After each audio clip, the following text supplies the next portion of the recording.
In the Dwellings of the Wilderness by Charlotte Bryson Taylor.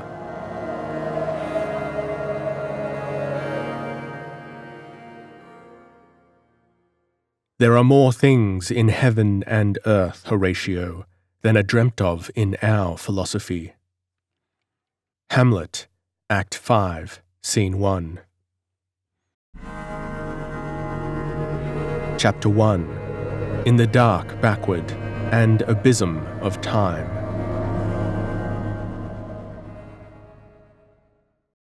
Dean came out of his tent, lighting a particularly unclean briar, and strolled over to where Merritt lay flat on his back, his hands behind his head, staring out over the desert into the painted sunset sky. Off to the right were the excavations, gaping like raw wounds in the monotone of brown desert sand. Huge mounds of outflung earth, monstrous and grotesque, deep pits and chasms with sloping ridges and embankments. In the great mound, called by the Arabs the Mound of the Lost City, which overtopped and dominated all the rest, wide trenches, long and deep, cutting far into the hidden heart of it, by which men had ascended from and descended to what lay below.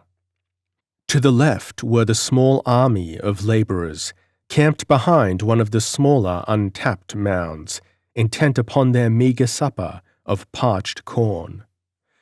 The bluish smoke of a fire rose from behind a jutting breastwork of earth, where Ibrahim, the overseer, was making the thick, fragrant coffee of his land. Already the loneliness of coming night was upon the earth. Already the sun had dipped below the desert's rim, and the fierce colour of the sky was fading. Away to the east, behind the camps, far to the edge of the world, the shadow of darkness was racing with swift, silent strides. Dean sat down beside Merritt's prostrate figure. He was tall and deep-chested and thin-flanked, with a certain gravity about him which made him appear older than his years. His eyes were brown and quiet, his hair a brownish red, remarkably stiff and wiry. About his mouth were faint lines of humour.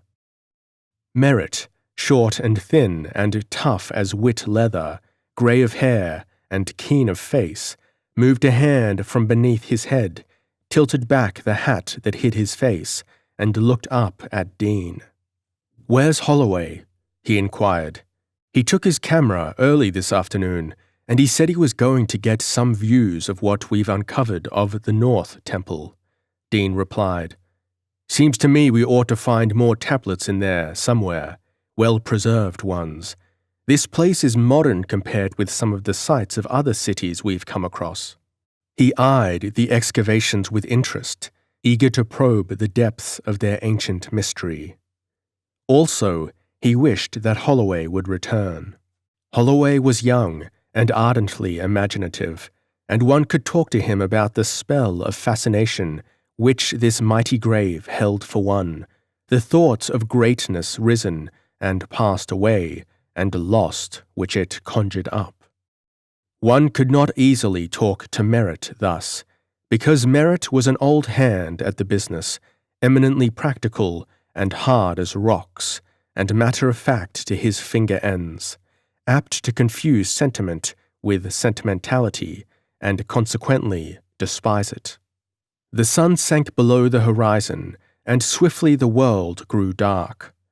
From the men's camp came a mournful chant, subdued, and heard as from far away, and the measured thump of a drum. At intervals a donkey raised his voice, after the manner of a saw shrieking its way through wood. With the darkness came the stars, leaping into the black arch of heaven, great and of a number beyond all counting. The night wind turned the heat of the day to sudden coolness, sweeping softly among the ruins. The mounds of earth, softened in outline by the darkness, loomed vast and shadow-like, melting into the sombre mystery of the night. Mingled with the chant of the natives and the occasional hee-haw of the donkeys was the fretful bleating of goats, destined for the master's food. Around the jutting earthwork, a faint gleam of light shone from the overseer's fire. Over all, the night brooded, swallowing sound and motion in its immensity. Those brutes would work like cattle all day and sing like bullfrogs all night, Merritt said suddenly. He heaved himself on an elbow and shouted for Ibrahim. Soon this one came stalking from his fire, a blot against the night. "Why are the men so noisy tonight?" Merritt wished to know. "Near prayer for well luck, sir," Ibrahim said, answering Merritt's Arabic with proud English, fluent and execrable, and an accent all his own. "This defunct city is not good to be disturbed. Lord God, he curse it in way back sometimes, and the men are griefful and fearing of, ghosts, yas, very ignorant men." "Oh, that's it, is it?" Merritt, losing interest, settled again to the ground. "Well, tell them they need not be afraid of ghosts. The last one died of old age a good 1,000 years ago." "Very good, sir," Ibrahim said, conceiving this the most correct and English response to make. Merritt and his men were the first Americans he had met, otherwise he would have said, "All right." He fell back into the shadows, and by degrees the chant died to a whimper and a whine, and ceased. "We'll get to the east wing of the palace tomorrow, don't you think?" Dean inquired. Merritt stretched comfortably on the warm ground and cast his hat aside. "I should think so." His voice became slow, hushed to accord with the quiet of the night. "The palace where those old people lived and died 2,000 years ago. Fancy what this place must have looked like then, the center and heart of a civilization that throbbed with pulses as keen as ours. Tell you what, Dean, it gives me a queer feeling at the roots of my hair every time I come to a closed door or open a buried tomb. Think of it, old man. Take it home with you and live on it. Yours is the first foot to cross that threshold, the first hand to pick up tablet or jar or potsherd since those old folks left it. That's what I say to myself every time. They died, or were killed off somehow, and they left their city behind them, deserted." Merritt's voice grew slower, with long pauses between his sentences. He seemed not talking to Dean at all. Then the courtyards began to fill with dust and sand, just a thin layer at first, you know, with all the colors good and bright, the walls standing. Then weeds began to grow between the stones, and the gardens went to jungle, and the layer of dust deepened. By and by, a wall fell, out here in the loneliness, a dead city left to its fate. Wild beasts made the halls their lair, and monkeys chattered in this very palace we are going to see tomorrow, and lizards slept on the steps in the sun. And more walls fell, and the sand crept up around them, and there was never a voice to break the stillness, nor a sound, except the dropping of a stone. Then, by degrees, the face of the world changed, and the earth, like an ocean wave, rose until the city was covered. And there were only misshapen mounds to show what life had been there.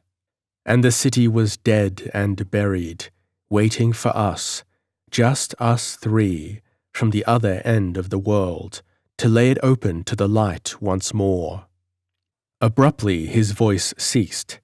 In the darkness neither could see the other's face. Dean sat and listened silently, immeasurably surprised. Merritt the hard-headed, Merritt the practical, who would sneer at sentimentality, to rhapsodize thus. Dean knew that it was precisely the man most reserved and self-contained who, when he speaks at all, will go to greater lengths, even than the habitually confiding, and lay bare the deep, shy heart of him to its very roots. Dean also knew that when this rare mood fastens on such an one, it is to be marvelled at, and its tale held sacred, for always it will mark some crisis in the man's life, the outward sign of a stress which perhaps none but himself may know. And because Dean's every nerve thrilled in response to the suggestion in Merritt's words, and because that might be said in darkness between men, which daylight would show up pitilessly and render commonplace and futilely inane, Dean said slowly, staring up at the great stars that blazed above them, "I didn't know you felt like that about it too." Merritt countered with quick eagerness, "Do you? Can you put yourself back in that old vanished life when you come upon the broken corpse of it here and reverence it? Can you build these ruined walls again and see instead of mounds and trenches a city with tower-capped walls and groves of trees and gardens teeming with human life whose very ashes have dissolved? That's what I do, every time. It began when I was a little shaver back home. They wanted to make an engineer of me, but I said I'd rather dig up things that others had built than spend my time building things for other people to dig up. It sort of took a grip on me, and it never let go." Dean nodded sympathetically in the darkness. "I know what you mean, all right. But, well, I had no idea that you felt this way about it." Merritt laughed. "I don't know what made it all ooze out tonight," he confessed, "but I've been thinking about it a lot. It'll be a big thing, Dean. It will mean a good deal to all of us if we can put it through." "Why shouldn't we put it through?" Dean questioned. Merritt sat up and felt himself for matches. "I don't know," he answered somewhat dubiously. "No reason, I suppose, but somehow, all along, I haven't been able to see us getting to the end of it. I can plan out to a certain point with a reasonable certainty, barring incidents and the will of God, that things will fall out as I intended, but beyond that point, in a way it is as though I had an inkling that it was the unexpected which would happen. Of course it is merely nonsense. By the way, hasn't Holloway got back yet?" "I presume so," Dean answered. "His boy left those rolls of films he insisted on bringing in the sun yesterday, and they've melted. I told him films would be a good deal of nuisance in a climate like this." "He'll come out all right, I guess," said Merritt easily. "It's his first trip, and he's green, but he's a four-handed youngster, and he surely knows how to get good pictures." The two fell into silence, conscious subtly of a new sympathy between them. Each had penetrated the other's shell, had touched the hidden spring of a feeling which both shared, and without more words it became a bond between them. They smoked quietly, at peace with themselves, with each other, with all the world. A black figure grew out of the night and came over to them, with the faint glow of a cigarette stabbing a hole in the darkness. "Apparatus all right?" Dean asked. "Get any views this afternoon?" "Yes," Holloway answered. "I've been prowling. This place is great. Awfully lonesome sort of feeling it gives a fellow, though, to look into the holes we've dug and think what the old chaps would say if they could see us." Dean and Merritt, unseen, grinned in sympathy. "That brute of a boy got all my films sunstruck, 4 dozen rolls. I didn't expect to use them much, but I hate to have 'em go on principle. I believe I'll turn in. Good night, everybody." "Night," they chorused solemnly. Holloway disappeared. Soon Dean followed him, and Merritt was left, sitting alone in the night, with his hard, weather-worn face and his dream-woven fancies.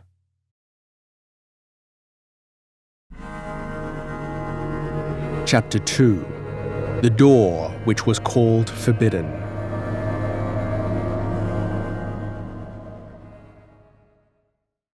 Before dawn, the men had breakfast and began to work when there was light enough to see their tools.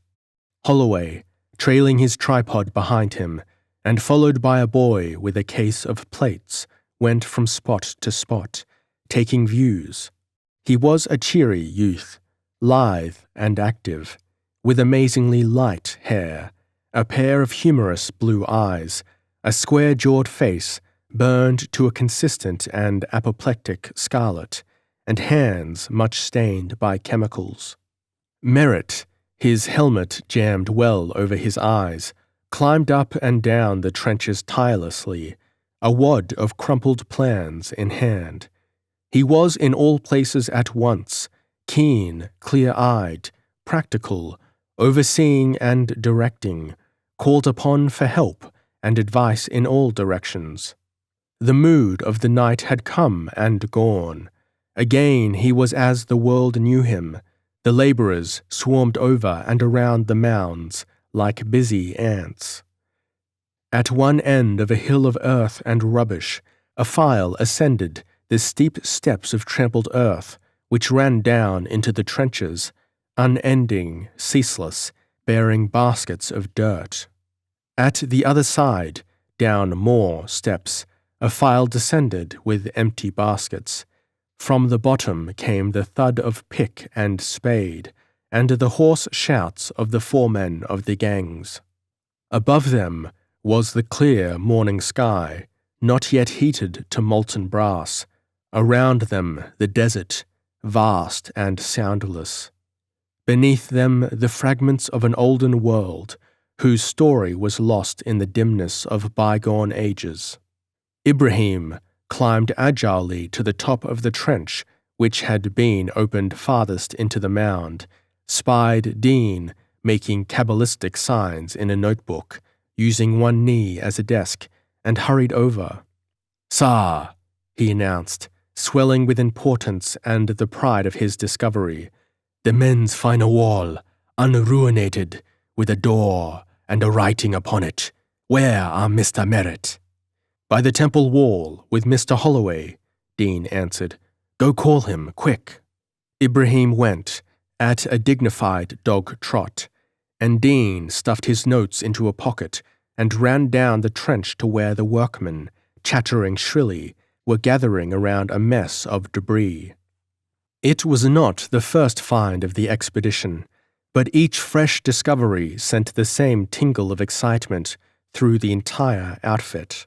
For there is nothing more stirring than to stand at the threshold of a long-dead world, on the verge of entering, knowing that the next blow of the pick, the next step forward, may reveal either lost secrets of dead people which will shed fresh light through the grey mists of ages, or nothing, may turn a page in the sealed book of the things that were, or disclose a blank. Even the basket men swarmed to look, craning over the shoulders of the pickmen. The trench was close on 150 feet wide, bounded on either side by towering walls of earth. That it revealed a section of the ancient palace was to be inferred from the fragments of brick pavement, the bases of a line of broken pillars deep-bedded in the ground.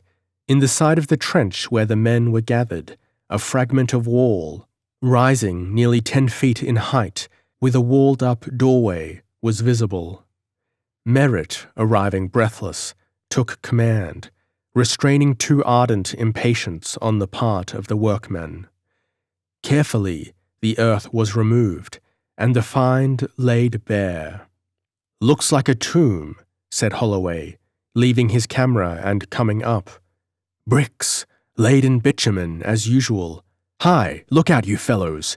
Careful with your tools there. There's an inscription over the door that you don't want to injure. Dean, bring your wisdom to bear on this." "Scrape away the dirt, one of you," Merritt ordered, and a half-naked laborer sprang on the shoulders of a comrade and cleared away the clogging earth. Dean caught a sudden glimpse of Merritt's face and was reminded sharply of his outbreak of the night before. It was quite white with excitement, though his hands were steady and his voice was cool. Then Dean, instantly alive with eagerness at sight of the carven words, took a copy of them in his notebook and hied himself away to decipher their meaning. Holloway placed his tripod in position, found the focus, and took an exposure of the wall and the low, blocked-up doorway with its mysterious sign above. He was hot with excitement, as always upon such occasions, and begged strenuously that the door be instantly broken down. "We have a couple of hours yet before it's too hot to work," Merritt observed. He pushed his helmet back and consulted his watch. "We'll make a beginning anyhow, and keep it up as long as we can.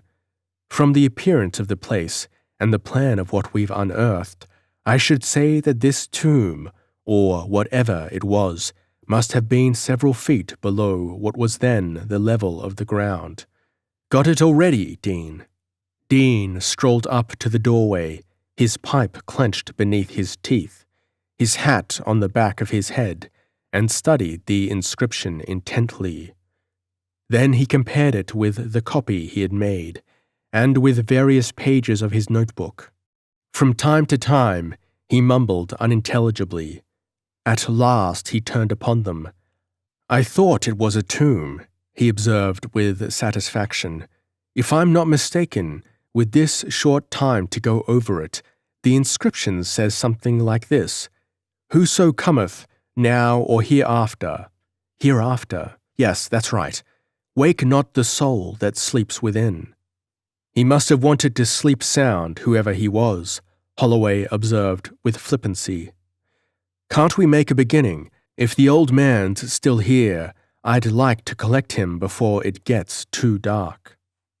Soon a force of men was at work, a swarm of ants prying around the edges of the walled-up door, where, above, the ancient message gave its warning. From this inscription, Dean found himself unaccountably unable to keep his eyes. He and Holloway discussed it in low tones, to the accompaniment of the thud of falling pick and spade.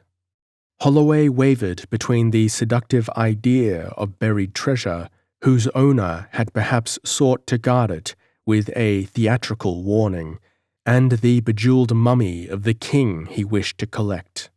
Dean hoped there would be tablets to decipher. Merritt said nothing.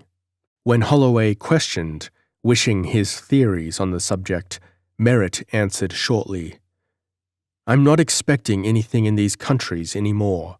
It's the unexpected that turns up and floors you, no matter what you think you'll get." "You're right about these countries," quoth Holloway with sudden enthusiasm. "They don't follow the rules and regulations of home.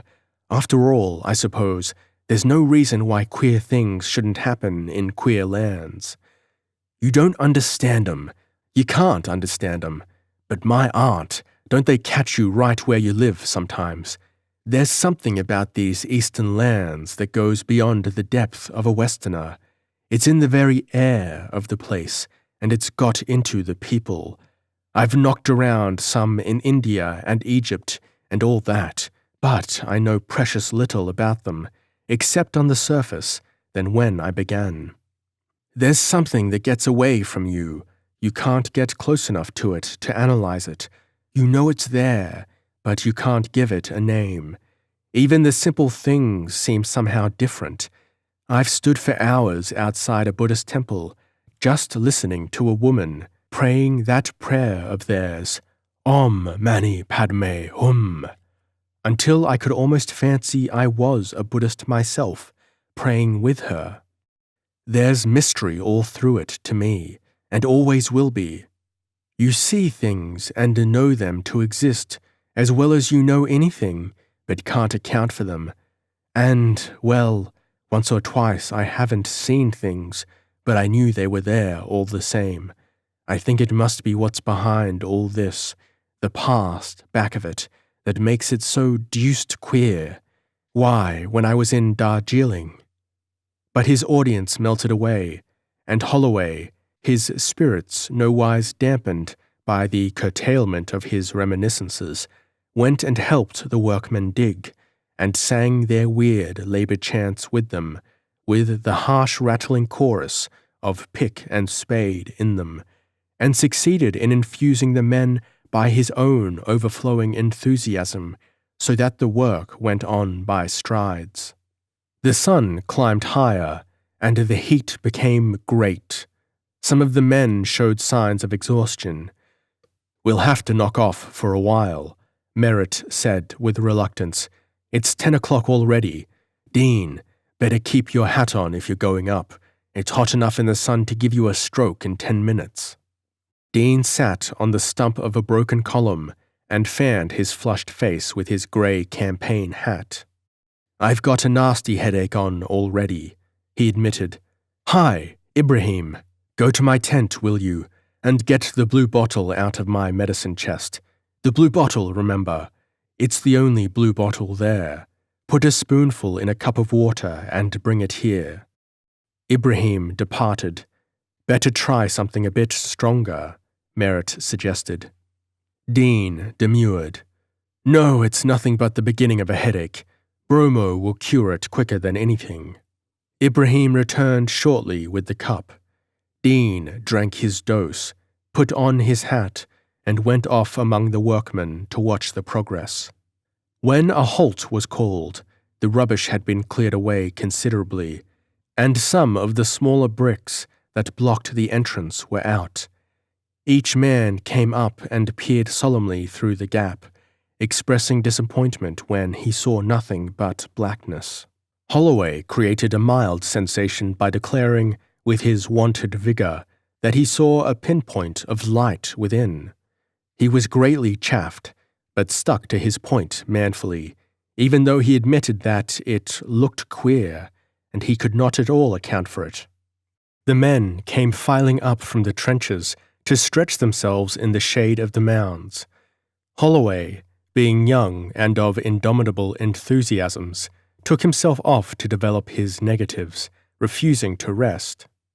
Dean spread a mosquito net carefully over himself to keep off marauding flies, and went to sleep in the lee of the nearest mound. Merritt, pipe in mouth, sat where he and Dean had talked the night before, and stared out over the plain with sombre, thoughtful eyes. As the burning day wore on, the ribald chatter of the natives ceased. They slept serenely while the shade lasted, making the most of their time of rest. When the sun, striding across the brazen sky, touched them where they lay, they woke, rose, moved in a body to a fresh shelter, and slept again. Also the white men moved in unison with them. Dean, half awake, feverish with sleep, stumbled in his mosquito net. Where he fell, he lay and slept again, breathing heavily with restless turnings.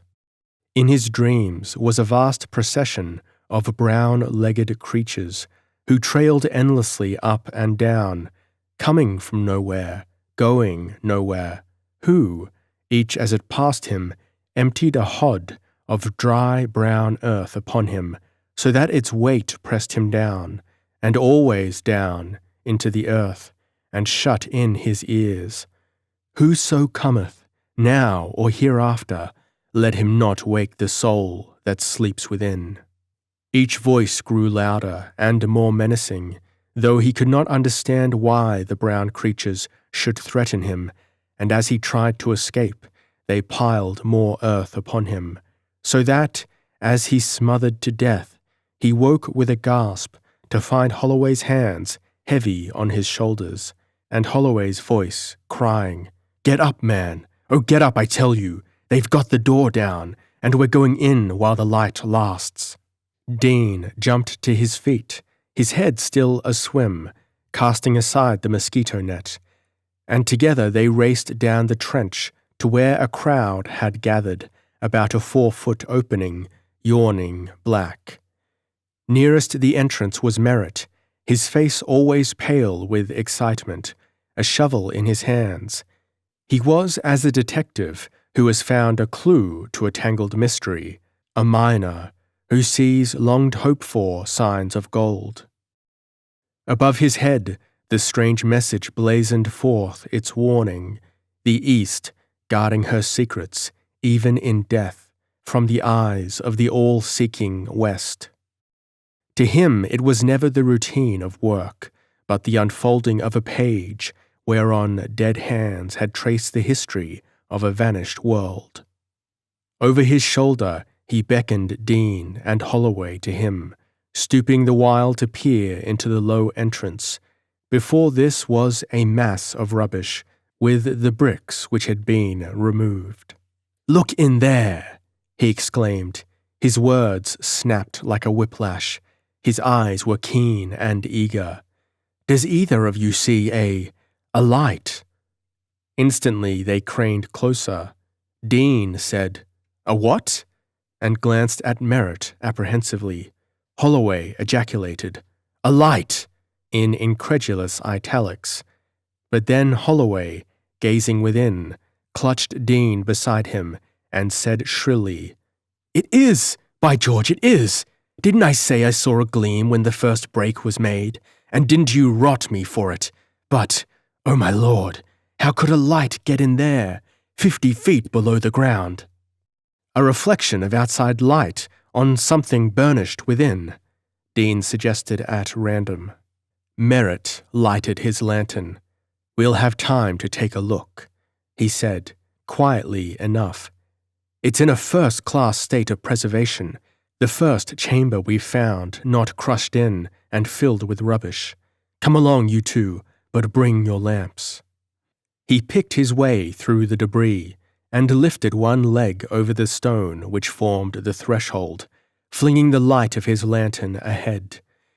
Dean and Holloway followed close upon his heels. The three stood within the tomb. Earth and stone had done what might be done to hold the secret given to their keeping, but man had conquered. The grave of the past was giving up its dead. Before them was a short passage, not high enough for them to stand erect, slanting sharply downward, and turning to the right a rod ahead.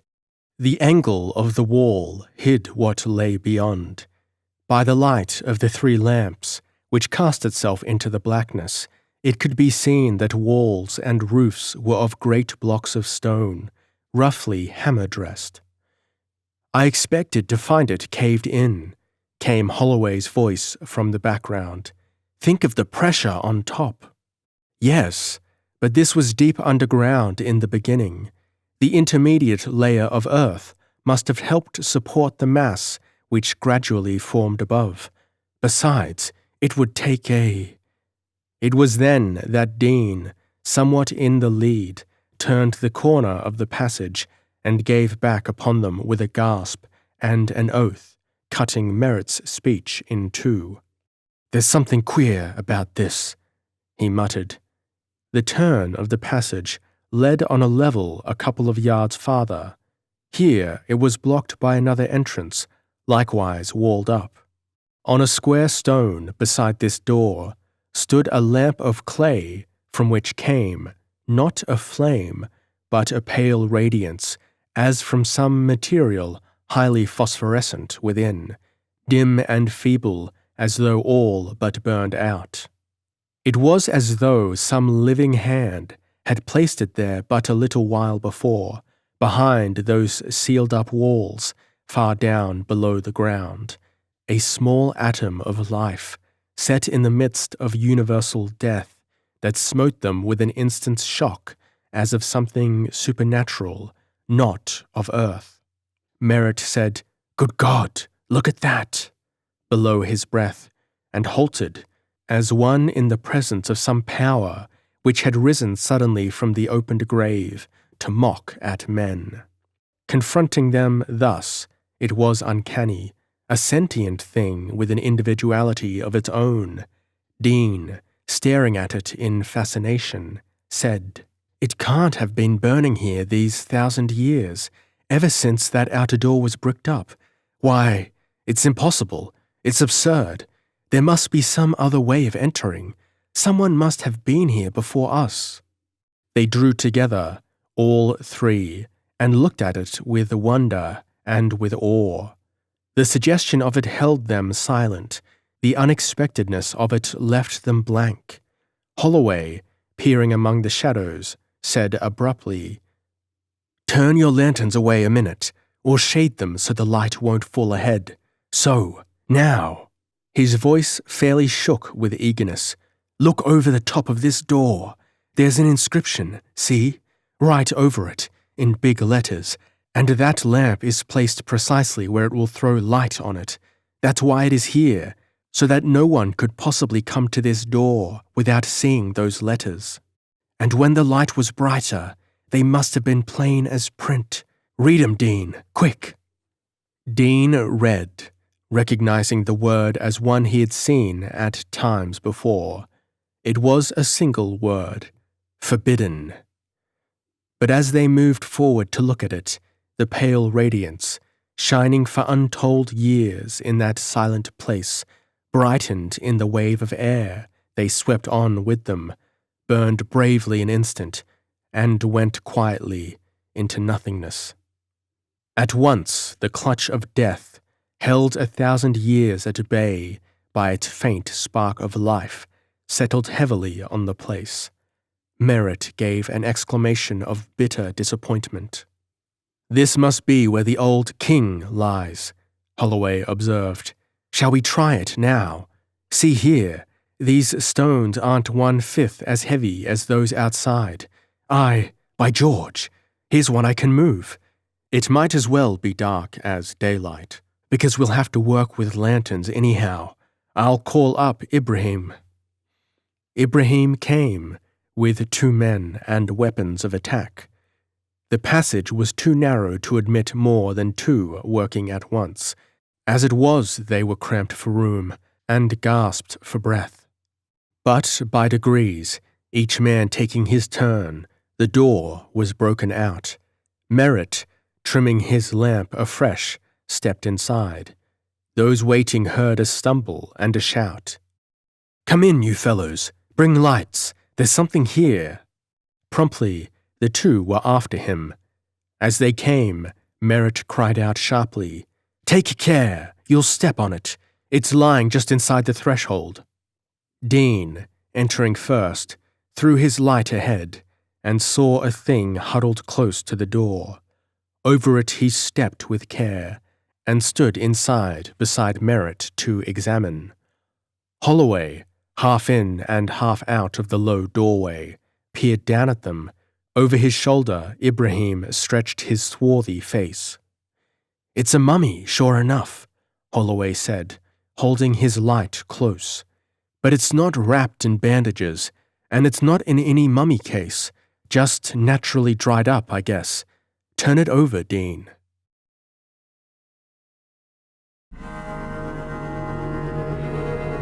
Chapter 3. Within the Tomb.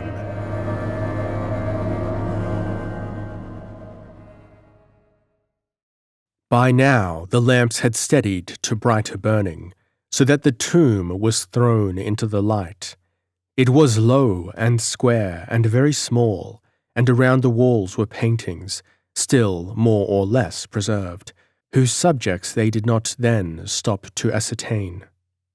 Dean turned over the thing, shriveled and brown and leathery, which once had lived and moved and breathed, even as they themselves. Said Merritt, "It's a woman. From the dress I should judge she was of high rank." He whistled. "Look at the jewels." As the body was turned face upward, stiff as board, fixed to its crouching posture, the lamplight caught the flash of many jewels, the glint of gold, the dark fire of unknown gems. Around the shrunken neck was a chain of heavy links of gold. Upon the shriveled arms, long and bony, with claw-like hands, were broad, chaste armlets, set with many jewels. "It is in a remarkably fine state of preservation," Merritt said. He thumped hollowly with one finger on the sunken breast that had once been brown, smooth flesh, softly firm and dimpling to the touch, and held his light to the head. The hair was still attached to the skull, long, midnight black, straight, and silky fine, but as he touched it, it came off in his hand. The eyes were gone, the sockets empty, the lips dry and sunken, stretched grinning back from 2 rows of perfect teeth. "What a mockery," Merritt said suddenly. "I'd like to know what she was doing here. That door never got walled up in that style by any chance. Let's take a look around." They looked, and on the walls they found their clue, the pictured story of a drama played out and ended direfully 2,000 years before, with one of the actors, decked out as she had played her part, lying at their feet. "I think it begins over here, where I am," Holloway remarked, from a corner near the door. "Where you are, they're walling up an entrance, and that must be pretty near the end. This first one, here, where I'm standing."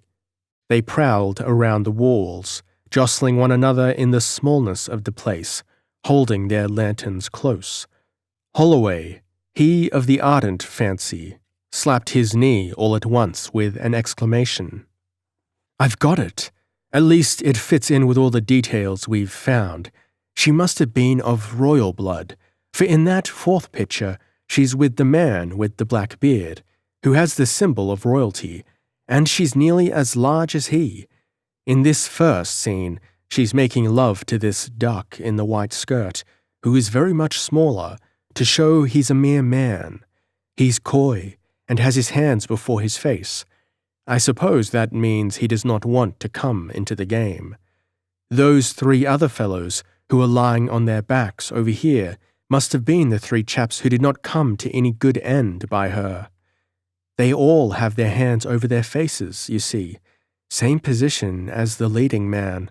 I guess she was a pretty strenuous lady, judging from these next 2 pictures. My word, they are frank, aren't they? In the 4th picture, the king is reprimanding her for her ways. And she's got her back to him. On this wall, she's evidently being tried for her sins, and the king is pronouncing sentence. And here, hi, look at this. They're walling her up in this very tomb, alive. Here, they're dragging her along that passage outside, with the tomb open and ready. And in this last one, the king is putting in a stone. There's the lamp standing on the stone block, with a slave doing something by it. He drew a long breath. Well, by George, but why did they shut her up alive? Why didn't they poison her, or cut her head off, or something that way? Here, interruption came. Ibrahim, his keen-set curiosity overcoming even his superstitious awe of the place, came beside them to where the light fell full on the picture of the princess standing to receive sentence. Unexpectedly, he yelled with surprise and alarm, and bolted for the door. Holloway caught him in mid-flight, demanding explanations. "Sirs, come away. This place so very wicked. Nat lady, what you call English, devil soul. See, look." He pointed to the painted figure. Merritt leaned forward to examine. "This is quaint," he said. "See this thing that looks like a fancy ornament on her breast. It's no ornament. It's a little devil, and it's in every one of her pictures. You can see for yourself." "So it is," quoth Holloway, going around to investigate. "This is quaint," he said. "See this thing that looks like a fancy ornament on her breast. It's no ornament. It's a little devil, and it's in every one of her pictures. You can see for yourself." "So it is," quoth Holloway, going round to investigate. "A little devil. Ain't it cute? But Ibrahim howled again. "Nat devil soul, in she lookin' out. Nat why she got walled up, if she die, so." He drew a hand across his neck. "Or get killed. Devil, he get out of she and run away. Wall up like nis, so devil, when she die and he got out, must stay in here. Now you let devil soul out by opening wall. Come away, quick." Holloway laughed. "Good eye, Ibrahim. We never thought we had such a glowing imagination in our midst. But I think myself we'd all better clear out. This air isn't any too sweet, and Dean's getting green around the gills some more." From the workmen in the passage came a shout, and Ibrahim dived for the entrance. "Sayum, roof come down," he shouted as he fled. "Block up door. Come, Sars." "Only some of the rubbish falling from above," Merritt said, but Holloway, already in retreat, called over his shoulder. "You'd better hustle, you two. There's an avalanche coming down from somewhere." He skipped over the threshold of the narrow door. Merritt, also bestirring himself, had got one leg over when there was a slide and a rattle. Holloway, Ibrahim, and the two workmen in the passage yelled in chorus, and Merritt jumped for safety. Then his place in the doorway was filled with a mass of loose earth and rough-hewn stones, entirely choking the entrance and prisoning Dean on the wrong side. They yelled again, encouragingly, to tell him that they would get right to work and dig him out, and their voices came to him indistinctly, as from a long distance. Holloway's lusty young shout, reaching him more clearly than the others, informed him that they would have him out in half an hour, and he might be philosophical and make love to the princess to pass the time. Dean smiled at his predicament, hearing the fall of pick and spade, a sound loud by comparison with the silence of the tomb. Then he became aware of how very silent it was, the stillness, which for unnumbered years had not been broken, seemed to grip the place again, overwhelming him, reclaiming its own. His one small lamp burned bravely, but the corners of the room were merged in shadow. The pictures on the walls loomed grotesque and indistinct. And then Dean's eyes fell upon the huddled mummy on the floor, and his imagination leaped back to what that last strange scene must have been. He thought of her, young, perhaps, beautiful, of course, thrust in here to perish by slow degrees, in childish belief that the beautiful, evil soul of her, penned within the narrow walls, might never escape to wreak further havoc amongst the sons of men.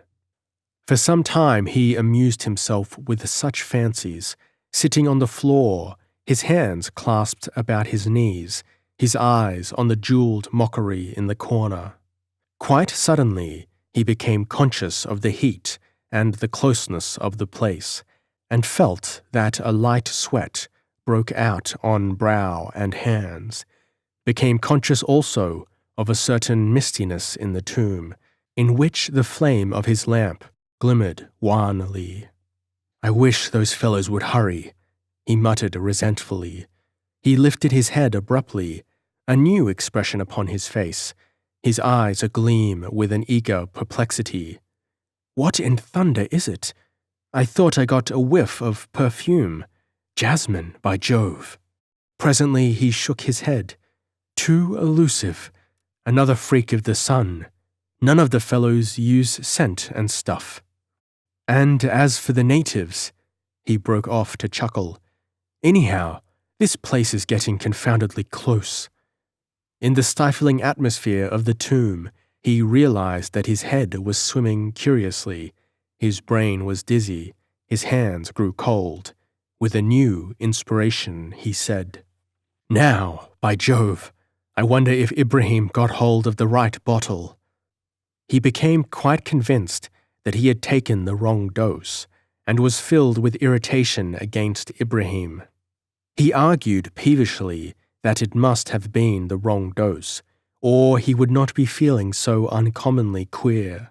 Again, his gaze fell on the mummy. This time he stared at it, his eyes fixed under frowning brows, his jaws drooping slightly. The light was dim, his head swimming. What he saw, watching in a fascination of interest, was a slow, indefinable change in the thing, which took place under his eyes, yet whose stages he could not follow. He saw the dead face turn slowly towards him, so slowly that, try as he might, he could not see it move, saw the sunken cheeks grow rounded, covered no longer with shriveled parchment, but with velvety brown skin, saw full crimson lips which hid the twin rows of perfect teeth, saw the sunken arms firm and gracious, the billowing curves and soft hollows of breast and throat, the sudden brilliancy of unknown jewels, and clutched his head in his hands. "God, I'm getting light-headed," he muttered. "It's the sun, of course. It's the sun, it can't be anything but the sun." But he felt his flesh crawl to a sudden nameless horror, which fastened upon him, like the horror of an evil dream, which one knows to be a dream, but from which one cannot waken, when he knew that the vague sense of floating perfume was stronger, more clearly perceptible, the heavy, haunting scent of the jasmine flower, clinging and sensuous, and bringing with it a sudden ache of intolerable longing for the good life he had left behind. "I don't understand," he muttered, and then, aimlessly, and with a vague notion of having heard the words before, "You see things, and know them to exist, and yet cannot account for them." Then he found himself all at once crawling on hands and knees towards the huddled figure that he knew watched him with living eyes, with the heavy fragrance of the jasmine luring him always on, and pulled himself up short with sudden terror in his face, believing quite seriously that he was mad, and shivering to think what might have occurred if he unwittingly had touched it. The light was dim, and his eyes were full of mist, so that he could not see clearly, but he knew that it was lying very still, watching him with a sidelong underglance, full of invitation and temptation, the jewels on the rounded throat and curving breast winking in the light. And then all power of will left him under the subtle, enervating fragrance that clutched at his brain and sent it reeling, and suddenly it became more than he could endure. He flung himself upon the earth and stones which filled the doorway, and tore at them, muttering rambling words beneath his breath, in a blind fear of something to which he could give no name. Then a shout of men's voices struck his ears. Close beside him, the air of the passage, pure and cool as heaven's own after the suffocation of the tomb, flooded him like a dash of cold water, infinitely grateful. He straightened himself, smiling vacantly, as Merritt and Holloway came towards him, and dropped in a heap just inside the threshold. They carried him away with profane expressions of sympathy, and he raved, half-consciously, of dead things that watched him with living eyes, of flowers whose essence could drag a man's soul to the torments of the damned, and of the pain in his head, and of the sun, and blue bottles. And at the word, Ibrahim, quaking with fear, was fain to confess that in the medicine chest he could find no blue bottle, and had brought instead a cup of plain water. "By Lord God, Sars, very plain," knowing the penalty of experimenting with drugs whose potency he did not understand. And the tomb was left open to the clean night winds, with Dean's forgotten lamp still burning on the floor, and casting its glimmer of light on the shrunken face and the withered arms of the princess with the mocking jewels, who lay within.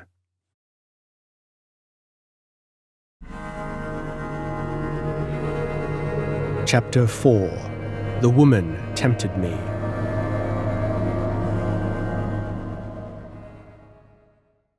The camps settled down for the night, with occasional gusts of conversation from the men's quarters, and altercation over a kettle of stew or a game of dice.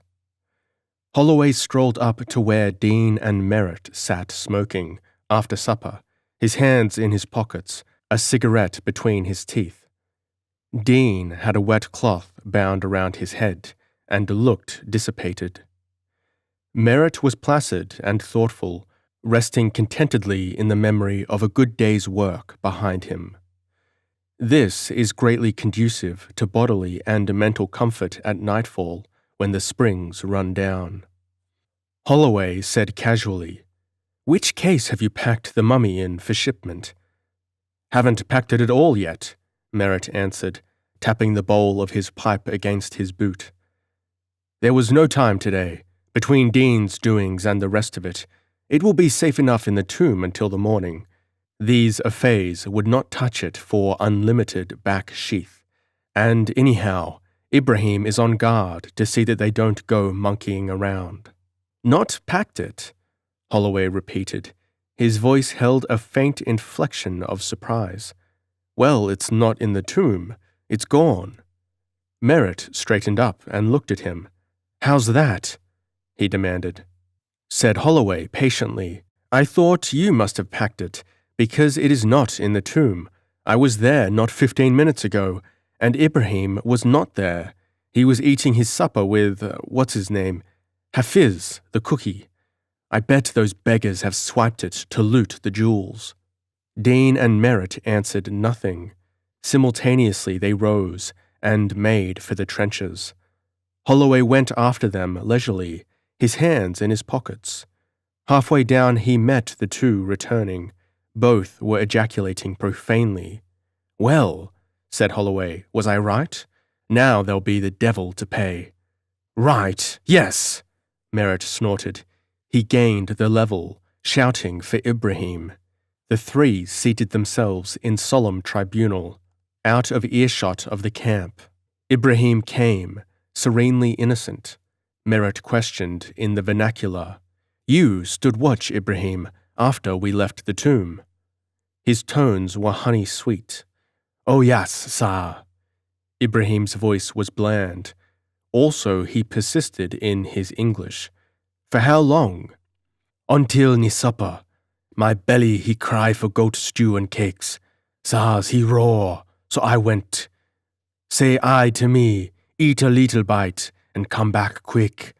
Be not gone, not long. I go, I am back quick. Not ere minute am I gone." Merritt turned to Holloway. "Was he there when you first went to the tomb?" "No, sir," Holloway answered promptly. "How long were you there?" "About an hour, as nearly as I can judge." "Had he returned when you left?" "No, sir." Merritt's grey eyes transfixed Ibrahim, who quailed. "While you were away from your post, in direct disobedience of our orders, that mummy was stolen. Now it's up to you to find it. Do you understand? Or shall I say it again in your lingo?" He repeated his words in the vernacular. "It shall be your business to find it. You shall question the men, examine the ground to see if it has been buried, look through all the camp. Until it is found, your wages are cut off. Also, you get no backsheath, and no gift when we return." Ibrahim, prepared for anything save a loss of gold, became pitiable. His grief was childish. He wept. He implored forgiveness. "I will find it, sir, most very damn quick. It is the men did got it, and from them I take it fierce. But give me gifts, or I die me dead of hungry. I am most poor men, very poor. I respectfully need gifts, sirs." "Oh, stop your drooling and get to work," Merritt growled. and turned his back on him. Ibrahim crept away to fasten guilt collectively and individually upon every member of every gang. His progress through the camp was marked by a storm of wrathful protestations of innocence, of appeals to high heaven for damaged reputations, of furious denials of complicity. Merritt laughed shortly and lay down on his back. "Do you think all this rumpus might, frighten the thief into making off with the property?" Holloway wished to know. "He couldn't make off very far," Merritt retorted grimly, and waved a hand at the surrounding desert. "If he tried it, we'd miss him from among the men, and be on him quicker than jumping. But it may scare him into quietly returning it when he finds the secret is out." But the next day, the mummy of the princess had not been returned, nor the next. Always the work went on, diligently, with varying success. More trenches were run deeper into the mound. Basketfuls of tablets were found, made of finest clay, many in a state of perfect preservation. Also terracotta vases, instruments in copper, some corroded out of all shape, an altar to a god whose name had been erased, bearing marks of sacrifices. The courtyard of the place was dug out, a wide and open space, with fragments of brick pavement and the remnants of its surrounding rooms.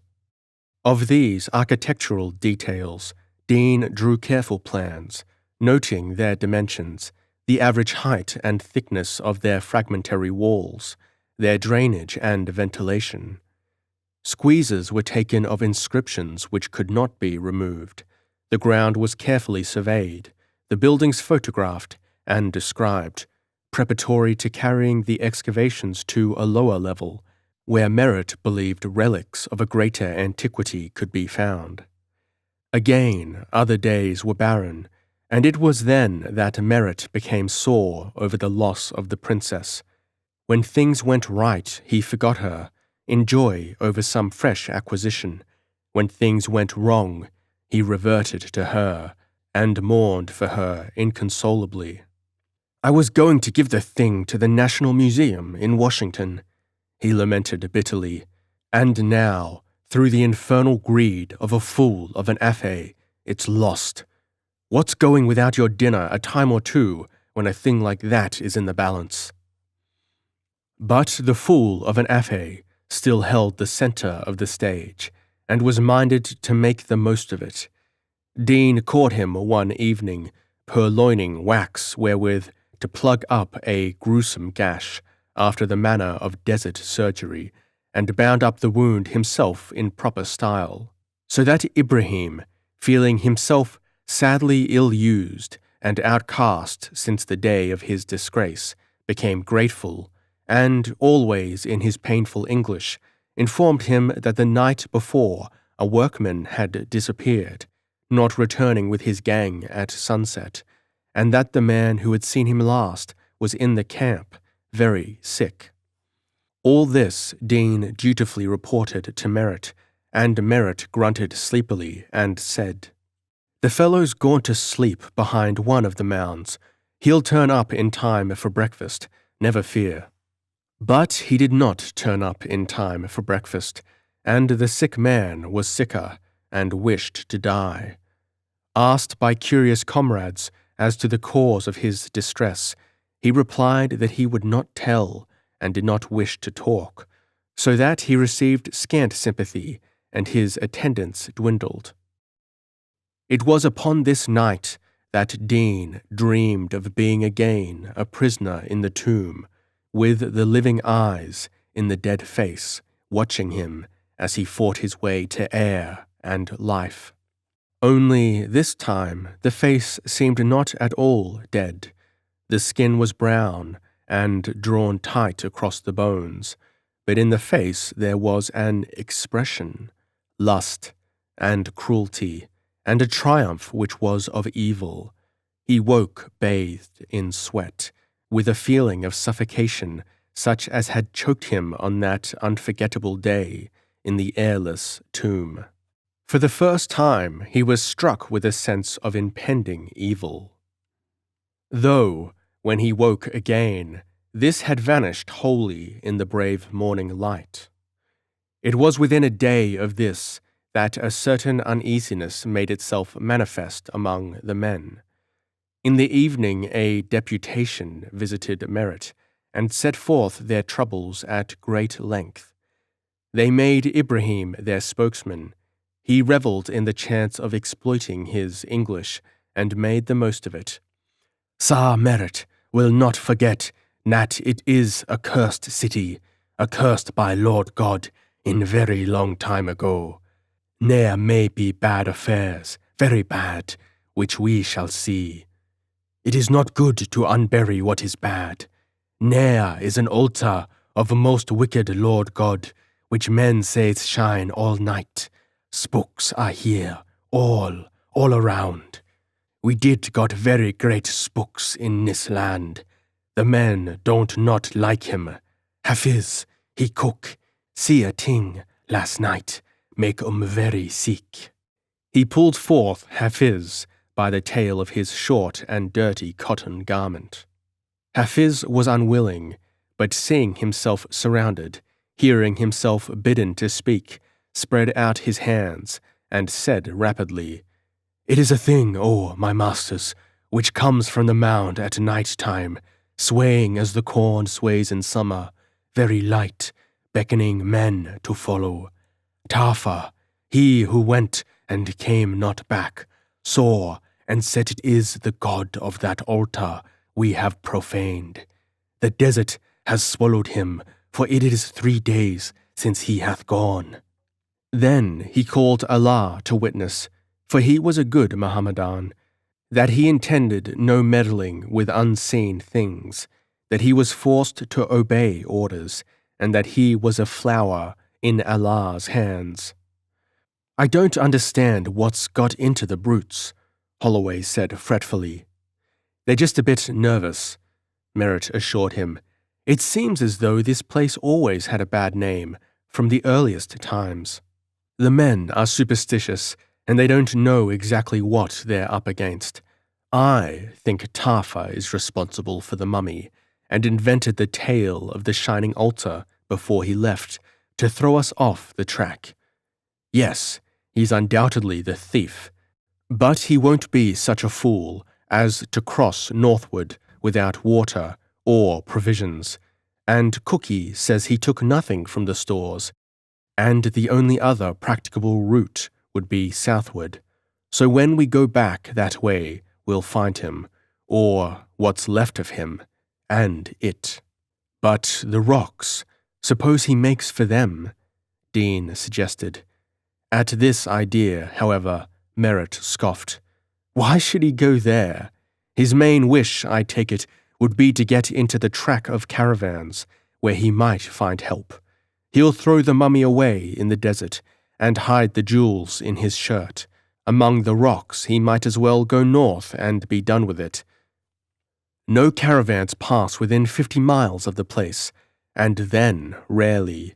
And 50 miles is no joke to an exhausted man without food or water. Oh, we'll get the princess back yet. The next day came a flurry of disturbance. A digger came to Merritt and told him, quite hysterically, that he, Musa, had seen a man slipping away among the mounds, following a thing which went on ahead. And the man was Hafiz, the cook, who had been with Tafa and had later wished to die. And Musa, shuddering, told what the thing was as he had seen it.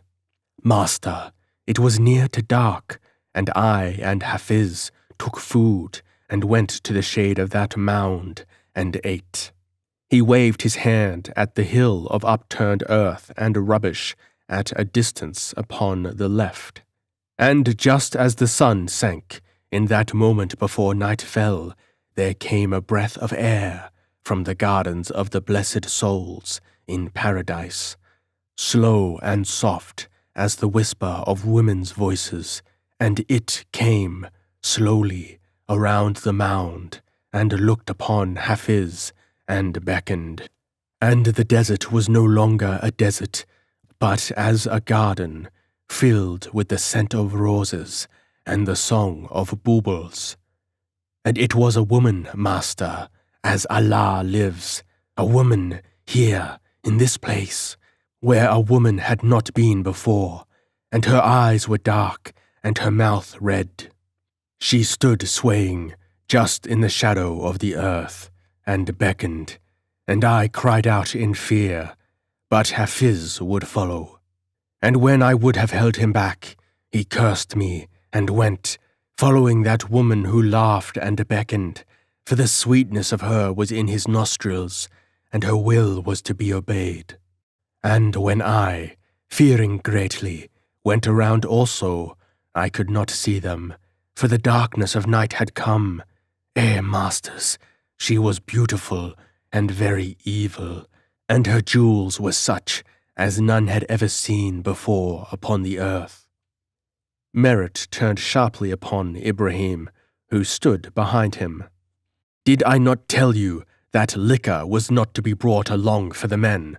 By Jove, we'll have them seeing sacred pythons and jumping lizards next. Not got liquor, sir, Ibrahim interrupted. Not drop whiskey in camp. Son touch ear. He tapped his forehead significantly. Merritt grunted in unbelieving disgust. That night the three sat late, unwontedly silent, watching the desert night and the pulsing stars. Holloway was the first to break a pause of many minutes.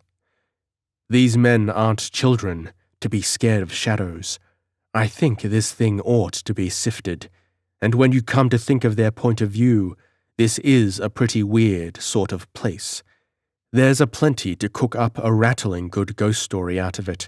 This old, cursed city, the altars to unknown gods where human sacrifices were offered, that mummy princess with her devil soul and her jewels and her story painted on the walls of her own tomb, and now the disappearance of our men, one by one. Well, I'm glad you two fellows are here, anyhow. If I were alone, by George, I shouldn't wonder if I'd get to believing in Ibrahim's spooks myself. I'd end by cutting loose and running away. Dean smiled at the boy through a cloud of tobacco smoke, and Merritt said, with a dry affection which only Holloway, with his spirits, his light-heartedness, and the unexpected contradiction of an imagination more torrid even than Merritt's own, could wring from him. Oh yes, I've seen you run like that before, you young daredevil. They'll forget about all of this in a couple of days. They merely think it's their duty not to let one trip go by without stirring up something sensational. Holloway sighed portentously. Well, you can search me, he said with frankness. I give it up. This country gets beyond the depth of my philosophy. Upon my soul, if I stay here much longer, I'll be ready to believe anything you tell me of it.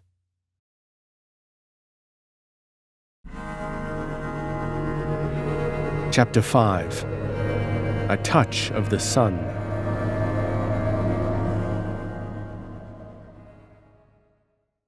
A day later, Ibrahim reported that Musa had taken himself off. Ibrahim was nervous and showed it. The men were getting restless, he averred. He himself would be glad when the work in that place was finished.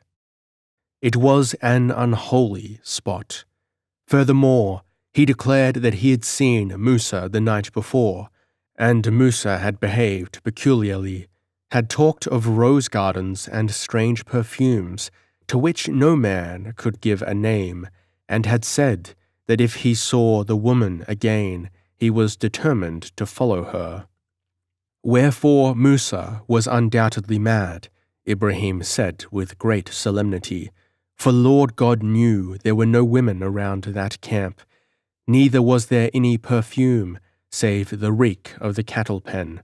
Oh yes, Musa was mad, most mad. There was no doubt whatever about that. In consequence of all this, Merritt ordered a search made for concealed liquor, and found none. The men watched the proceedings in silence. That night there was no singing. Men gathered close and slept in bunches of 3 and 4. Some hours later, Dean, on his way to his tent, stumbled over Holloway and sprawled upon the ground, chin on hands. "Look out," Holloway said mildly, not offering to move. "I say, look at that moonrise." His voice had lost some of its enthusiasm and sounded tired. Dean, considering that the boy was homesick and perhaps needed bracing up, accepted the implied invitation and sat down. The moon, climbing over the great mound of the city, was turning the sky to intense blue-black, the earth to a slumbering sea of hoary light, wrapped in infinite loneliness and peace. "It's bully," Dean assented unheedingly. Quickly, it became plain to him that moonrises, usually conducive to poetic enthusiasms on Holloway's part, tonight held no attraction for him. He, generally brimming over with life and spirits, was suddenly distrait and listless. Dean was wondering if by any chance the boy had exposed himself to the sun when Holloway spoke, with a certain hesitancy and constraint which had the effect of making him appear all at once more than ever boyish. "Dean, do you know I've been wondering if there could be anything in these fellows' stories after all?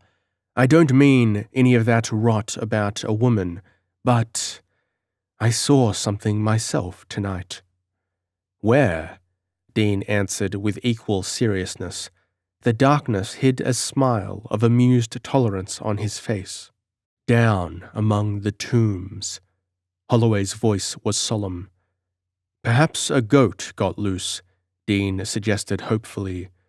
"Oh, you can laugh if you like," Holloway said with unexpected emphasis. "Of course, you'll say next it was one of the men. It might have been, but I'll take my oath it wasn't. Why should they be sneaking round there at that hour, when they wouldn't go near the place after dark to save their immortal souls?" "Why were you there?" Dean queried. At Holloway's reply, low, with an odd note of breathlessness in it, he straightened up in the darkness, trying to see the other's face. "I don't know. I'm all sorts of a fool, but I can't keep away from that place somehow. I tell you, Dean, I've been there every night for the last 4 nights, and I'm afraid as death of it." "Then in heaven's name, why do you go?" Dean asked amazedly. "I tell you I can't help it," Holloway answered with quick impatience. "Before I know it, I'm there. I say, Dean, when people have a touch of the sun, does it make 'em see things that, well, that aren't there, you know?" "I don't know," Dean answered slowly, and stopped, remembering a picture, always within him, of a dim-lit room, of a jeweled thing with flaming eyes that crouched upon the floor, of himself half senseless, dizzy with the dreaded sun-sickness, digging with naked hands at the fallen earth, in an agony of idiotic fear. "Yes, it does," he said decidedly. Holloway drew a long breath of relief. "Thank heaven for that. If I hadn't that excuse, I think I'd got 'em, sure enough. What a jolly night this is. Like some of the nights we have at home in the late spring." He stretched his muscular length comfortably, in relaxed content, staring upward at the poising moon. Dean, seeing that he was talking off in his own way, the vague unrest which had held him, gave him his head, paying not much attention to his idle words. "There's a hill behind the old house," the boyish voice went on. "The moon comes up behind it, just as it comes up behind the mound of the city every night, and there's a big old apple tree there, and right below is the garden where the violets grow. I've smelled those violets all day. Seems as though I could look down any minute and expect to see them growing in the warmth and dampness. Funny thing how a fellow can almost make himself believe he's smelling flowers when there aren't any flowers in 1,000 miles, and how the mere remembrance of the perfume will bring things back to him that he'd forgotten long ago. I don't know how I got to imagining all that, but it had quite a curious effect on me, made me want that little old bull pup of mine, as I never thought I'd want anything again in this weary world. I'd give half I've got to have him here now, with his head on my knee, and I don't quite know why, because violets haven't much to do with bull terriers. Dean came out of his reverie, conscious only of the fact that Holloway was still speaking. "What's that?" he demanded. "I was just talking about Kino, my dog," said Holloway plaintively. "This moon made me think of the old garden back home, and the violets growing there.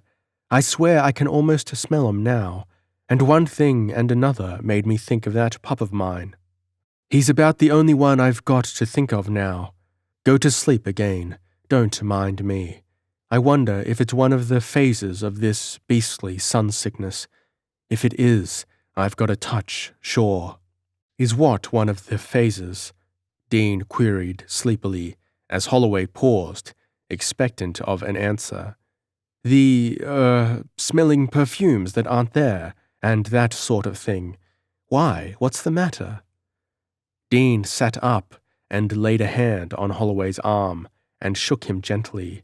"Have you been doing that, too?" he demanded. "See here, Bob, have you been doing that, too?" "Yes, I have, in a sort of a way," Holloway admitted. "I didn't know there was anything to jar you in that. It's part of the regular program, isn't it? Headache, pain in the back of the neck, red-hot iron band across the eyes, smelling things and seeing things of various sorts. Is it a symptom? It must be. What else in thunder could it be? I don't know that I mind it so much.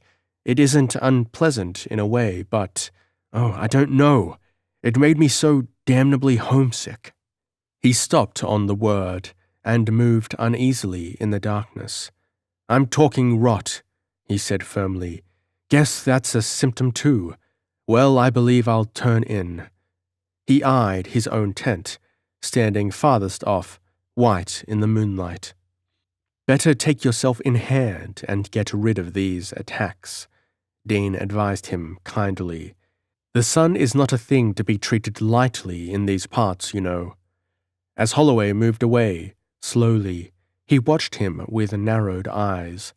Then he went into his own tent and lighted his lamp. With his leather trunk for desk, he wrote up his notes and arranged his journal and books of entry, while outside the night deepened and all the camp slumbered.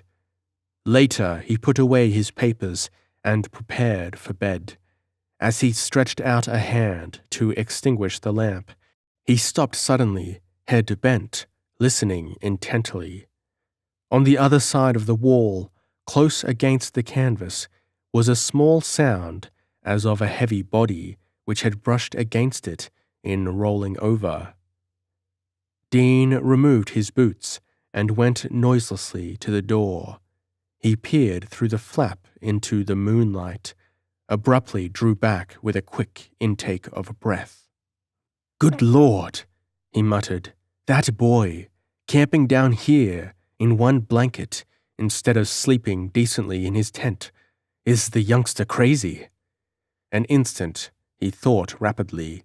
He drew on his boots, bestirred himself briskly a moment, making much noise, and listened again, then called out in natural tones, "Hey, Holloway, not turning in yet?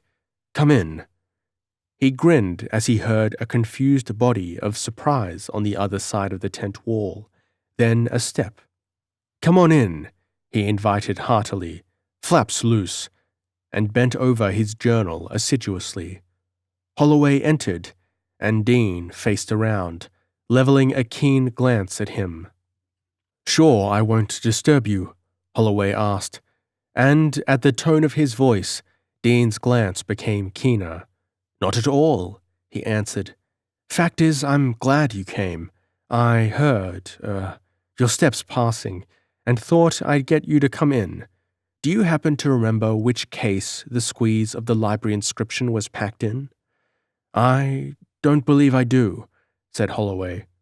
He dropped down on a camp stool. "Dean, can't you give me something to make me sleep? I'm no good at all tonight. It's the sun. Of course it's the sun." Dean looked at him, frowning a little with perplexity.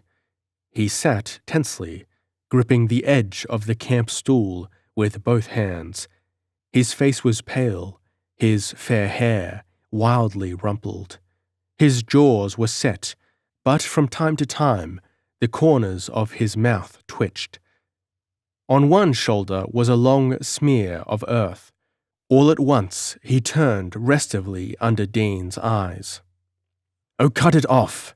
he cried querulously. "It's nothing but the sun, I tell you. If I could get one night's sleep, I'd be all right." "I'll give you a dose," Dean said, and went to the medicine chest by the head of his bed. Over his shoulder he added, watching keenly the effect of his words, "Only you'll have to camp down here with me till morning, so that I can watch its effect, you understand." The change in the boy's face was swift and sharp, but Dean caught it. A look of utter relief, a certain quick relaxing of the tension. Holloway said with eagerness, "Can I?" and caught himself up to add, "Oh, but I'm afraid it'll be beastly inconvenient for you." "Don't let that worry you," Dean returned, and went on with his preparations.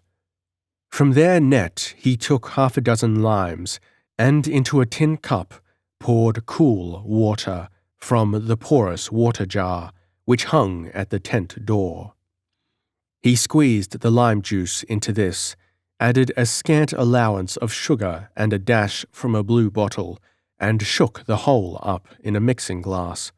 "That wouldn't hurt an infant," he said with satisfaction. "Human companionship is all the medicine the poor devil wants this night." He turned to Holloway suddenly.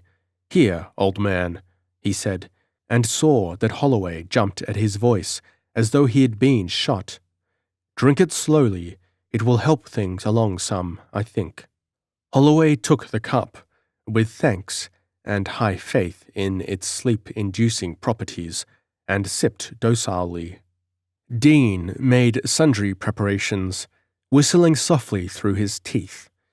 The lamplight cast grotesque shadows behind him as he moved.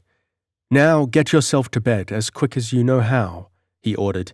"In 10 minutes you'll be asleep and warranted not to dream." "But where are you going to sleep?" his patient asked, rising. "Never mind about me," Dean said with decision. Still docile, Holloway got himself to bed, drawing the blanket to his chin. He gave a long sigh of comfort as he watched Dean moving to and fro, like a child that feels itself secure against unknown terrors of the dark, in the company of its elders. Dean rolled himself in his blanket, on the floor in a position so that he could keep Holloway in view, tucked his coat under his head as a pillow, and started to turn out the lamp. But Holloway sat suddenly bolt upright in the bed and began to speak rapidly in a high voice. "Dean, hold on a minute. I might as well make a clean breast of it. I'll be damned if I impose on you like this. I'm not sick. There's nothing the matter with me, except sheer beastly funk. I don't know how you thought you heard me passing outside. The truth of it is, I was curled up in a blanket on the other side of this wall, where I could hear you moving in here, and the scratch of your pen. All I wanted was to be within range of somebody, where I could hear somebody moving, and know I wasn't alone with it. I knew if I stayed in my tent an hour longer, I'd be off down among those tombs again. I was afraid, utterly afraid, and you can guess if it's a pleasant thing to own up to, but 'fore God, I don't know what I'm afraid of. I didn't intend to come in here and rout you out like this. Just let me have a blanket and a place on the floor. I don't want your bed." He flung off the blankets and put a foot on the floor. Dean rolled out of his own blanket, sprang to his feet, and forced him back again.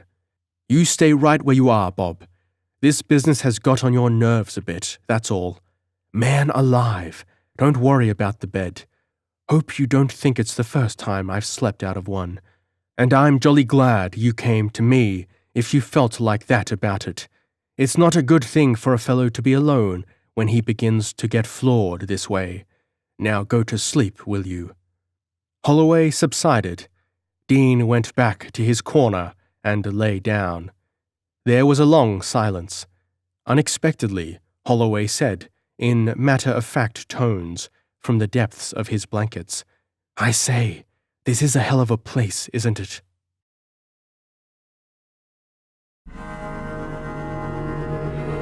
Chapter 6. The One Who Went Away.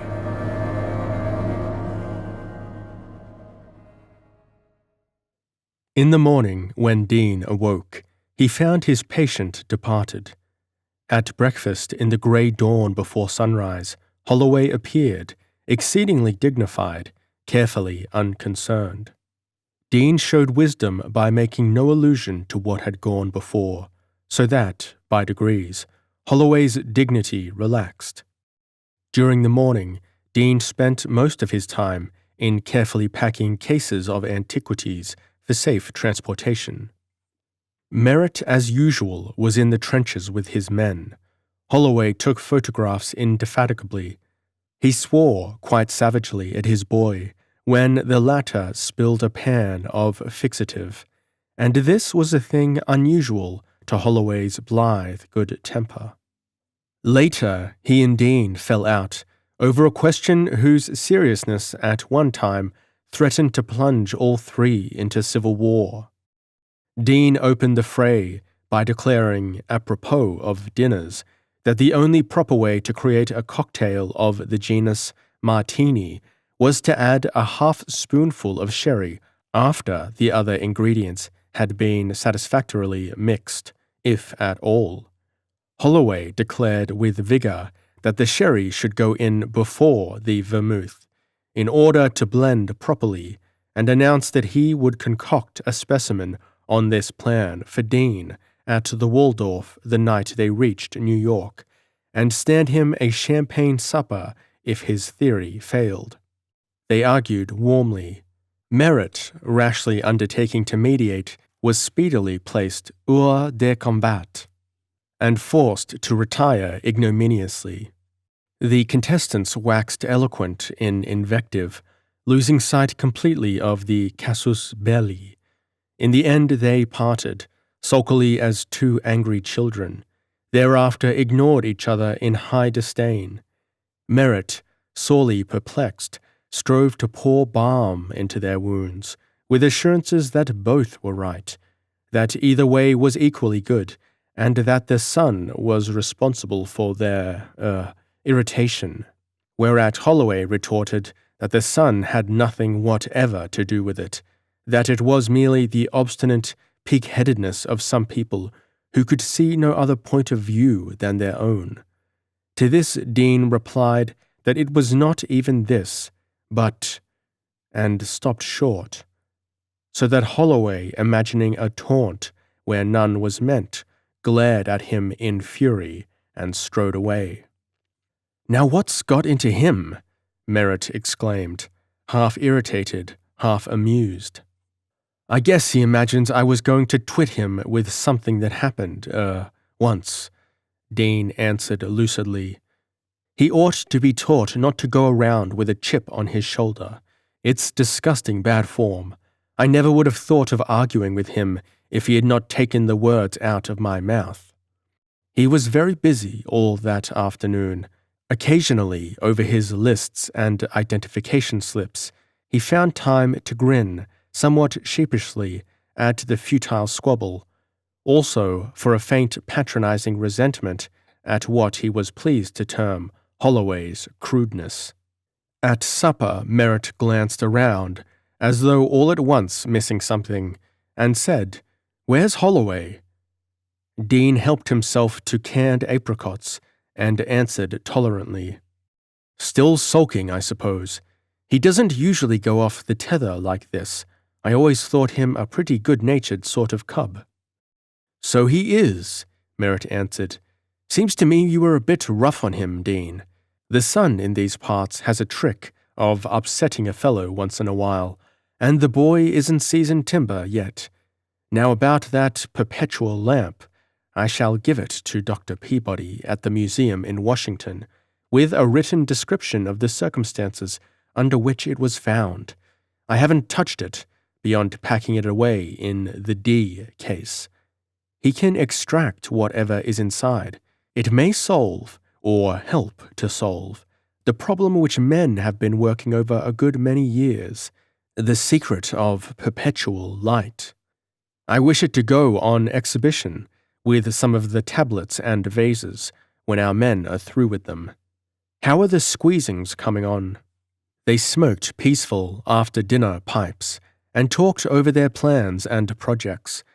At times, Dean caught himself listening for a quick, boyish step and an outbreak of cheerful slang.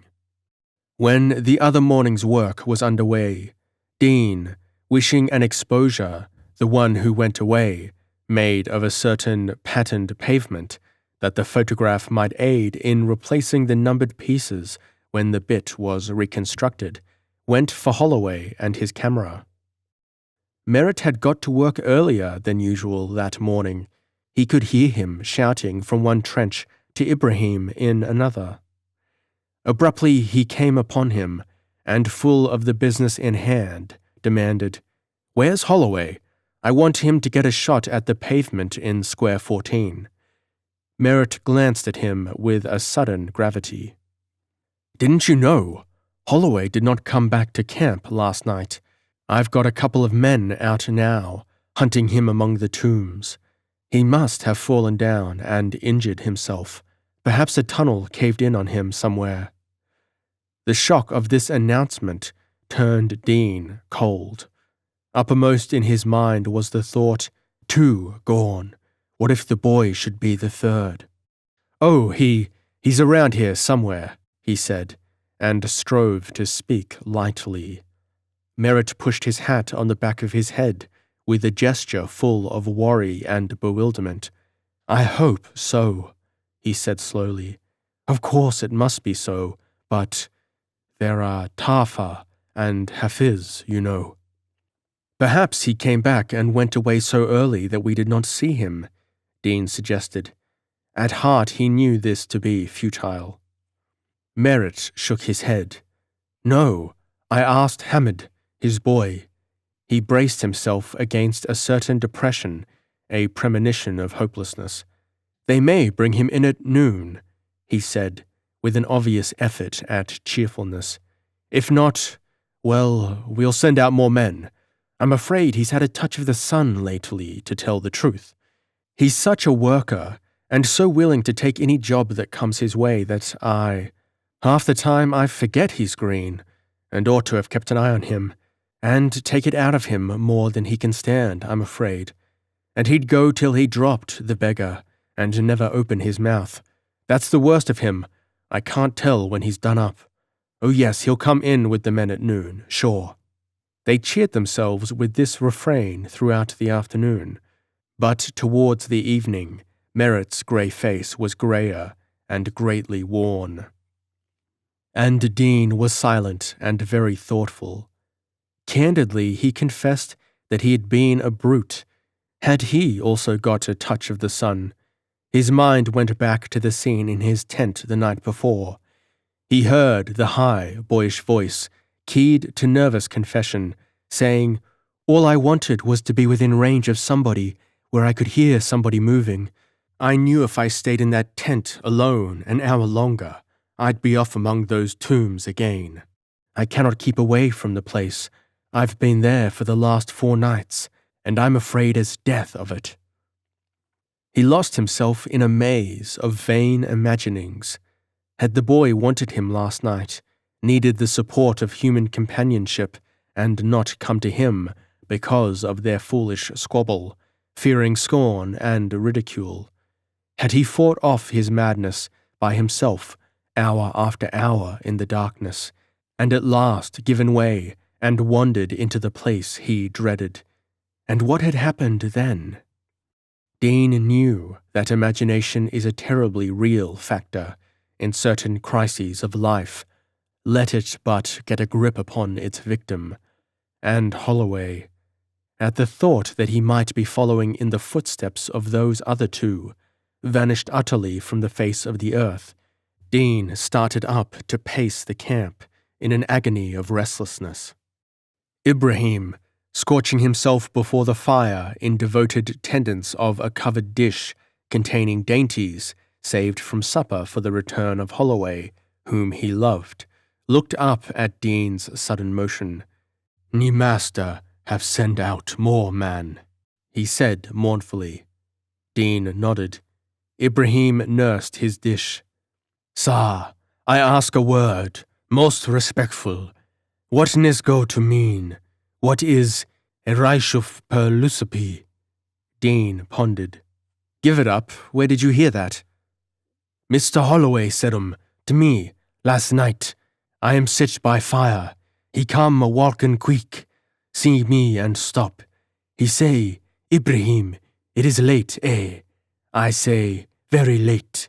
He say, 'Ibrahim, I have saw her, ni woman, what is you call a jinn, just like Nat.'" "The woman, that empty superstition again," Dean groaned. "I say, sir, for Lord God's sake, don't not go. Come quick and lie in bed." And he say, "No, I am not going after her, you old fool, just going down in tombs a little." Then he laugh and say, "Ne'er is more affair in heaven earth, erasho nan in air per Lucipi." I don't know what else. Some kind damn bad English, Nat, eh? So he go, and by, he go to hole, and look down for to see 'em. But I see 'em comin' to me, on the ground, sir, all white in she face, with eyes green like fire, sleepin' round Mount Earth's like cat at night, sayin' so soft, "I won't not go, I won't not go." Nen he go, and I run quick to knee men's and fall down, and go to sleep to keep 'em spooks away. Dean went off to Merritt. "I'm going to look for the boy myself. If what Ibrahim says is straight, I'm afraid he's gone as Tafa and Hafiz went." Merritt looked at him. "You mean—" Dean nodded miserably. "Yes. It seems he saw the same thing. Ibrahim heard him talking." "Why didn't Ibrahim stop him?" Merritt cried with a flash of anger. "Oh, because he's a fool," Dean retorted. "I shall take 6 men, with food and all the water you can spare. Somehow," he drew a long breath, setting his teeth, "I feel as though it had been partly my fault. You see, a couple of nights ago, he came to me and told me a thing or two, and I shouldn't have spoken as I did yesterday. I ought to have remembered." Suddenly he struck one fist into the palm of his open hand. "Oh, it's impossible!" he cried harshly. "Nothing so hellish could happen. He must be around somewhere. Surely we'll overtake him in a couple of miles. I wish to heaven we'd never set eyes on this cursed place." 2 hours later, Dean and his party started. Dean, the last to leave, came to Merritt and held out his hand. "Goodbye," he said. "Will you run up a flag on the tallest pole on the highest mound and leave it there until we get back?" Merritt's hand gripped his hand. "Aye," he said, "I'll do it. God grant you bring the poor lad back safe with you. But take care yourself, Dean. Remember that if you don't find him within the week, It will be no use to look further. They rode away towards the darkening east, away from the sunset, and he watched, without speech or motion, until they were mere black dots crawling upon the desert floor. Thereafter, Merritt discovered that he had fresh troubles on his hands. The fourth day after Dean's departure, a man raced into the camp at supper time, crying shrilly. His words brought the camp about him, nervous, ready for any new alarm. Ibrahim dragged him to Merritt, leaving a tumult of excited voices in his wake, and reported that the man, returning to the farthest trench after the workmen were gone to look for a lost pickhead, had found the mummy of the princess in a shallow cave in a heap of rubbish. Ibrahim further stated that the men demanded instant permission to wall it up in its tomb again, that the evil spell of the place might thus be broken. Merritt was surprised and amused and indignant. The finding of the mummy was a big piece of luck. The man should be rewarded. But as for burying it again, that was not to be thought of. It was entirely senseless for the men to connect that bit of harmless dried skin and bones with all their troubles. Such a theory was not worth serious consideration. The mummy should be recovered and packed securely that same night. Also, the finder was to go with Merritt at once to point out its whereabouts. In vain, the man protested. Merritt's grey eye overawed him. He yielded and went, first borrowing all the amulets he could find from anyone who would lend. Thus equipped and fortified against the devil, he led the way, shivering and whining, past the trenches nearest the camp to one of the old diggings. Here he searched until he came to a shallow cave in the further side of the rubbish heap. "This is the place, my master," he said, and crept forward to look. Then he dropped upon his knees and felt for all his amulets, and prayed crazily, even as Merritt said with sternness, "You've forgotten the place. There's no mummy here." "But it is the place, my master, where 1 hour ago my eyes did see it. By Allah, it is the place. It has gone, and because I tracked it, its wrath shall come upon me, and I shall perish, as did my master and my friends. O master, come away. The place is cursed. It is the lair of the evil soul, which we have freed from death to lure us into death. Aye, master, come." "Get along with you, you chicken heart," Merritt muttered in wrathful Anglo-Saxon, and waved him off. The man knew not the words, but took the hint and fled. For an hour, Merritt patiently searched the mounds, the abandoned trenches, the deserted tombs. Once he looked up, feeling eyes upon him, and said with annoyance, "Get back to camp, I tell you. If you won't work, I won't have you peering around here." Again, later, he repeated his command with growing anger. In the end he found nothing, and became convinced that the man had lied. He marched back to camp, hot and much disgusted, and sent for the culprit, who came in serene innocence. "Why did you lie to me?" Merritt asked. "When I sent you from the place, why did you return? So that you might laugh when you saw that I followed your worthless directions?" "I was not from the camp, my master," the man declared, "and where I said I saw the mummy, there I saw it. When it went, I do not know. Where it went, I do not know either." "That'll do. Perhaps you don't. Only bring no more fairy tales here. I won't have 'em, understand?" But in the morning, a new complication rose. Ibrahim hunted up Merritt, an uneasy scowl on his dark face, and told him that the men absolutely refused to enter the trenches.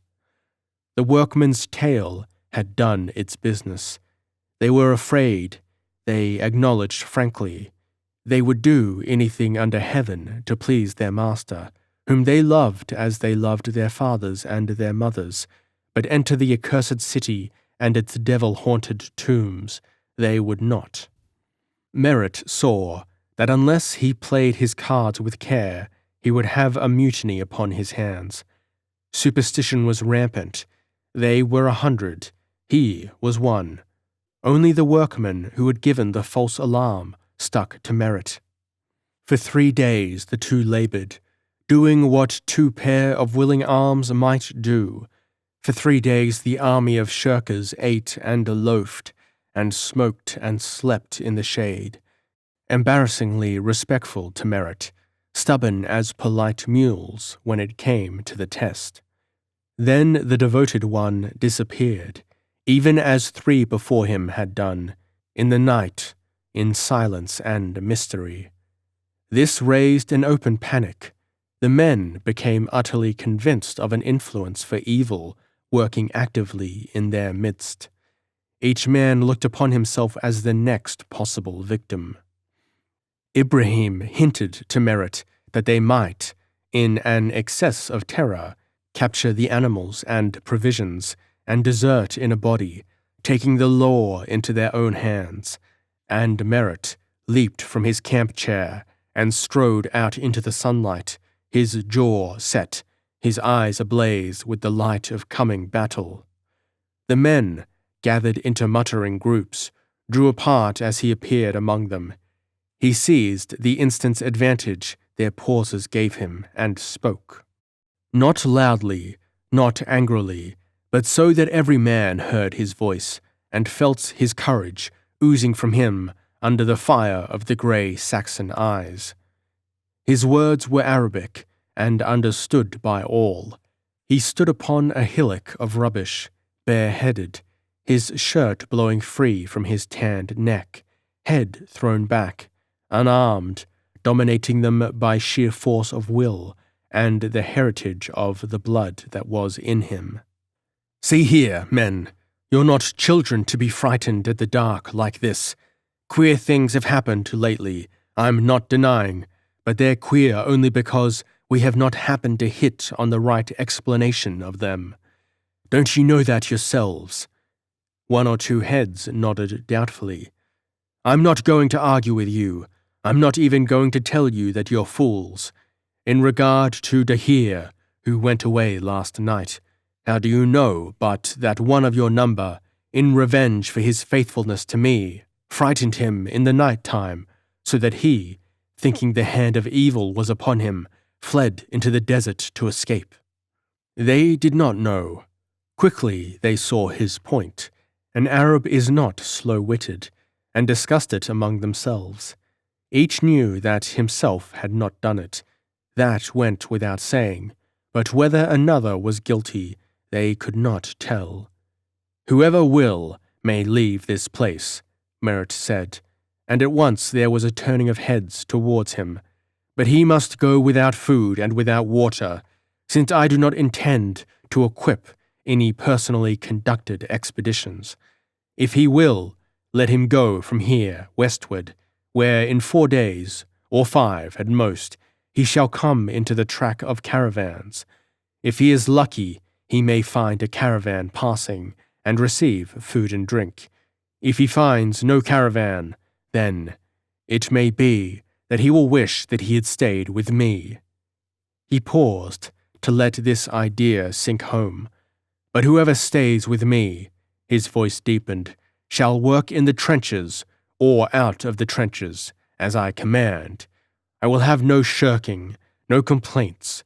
For 2 days I have waited to see if wisdom would enter you. Now I wait no longer. Choose now. Will you go or stay?" A gasp of astonishment followed his words. They had expected time to make up their minds, and in the East, time means eternity. To be put the question thus, brutally, at once, was unexpected. They wavered, chattered, became all at once helpless and vacillating. Merritt spoke once more. "If you go, you are free to wander as you like, and to perish as you like.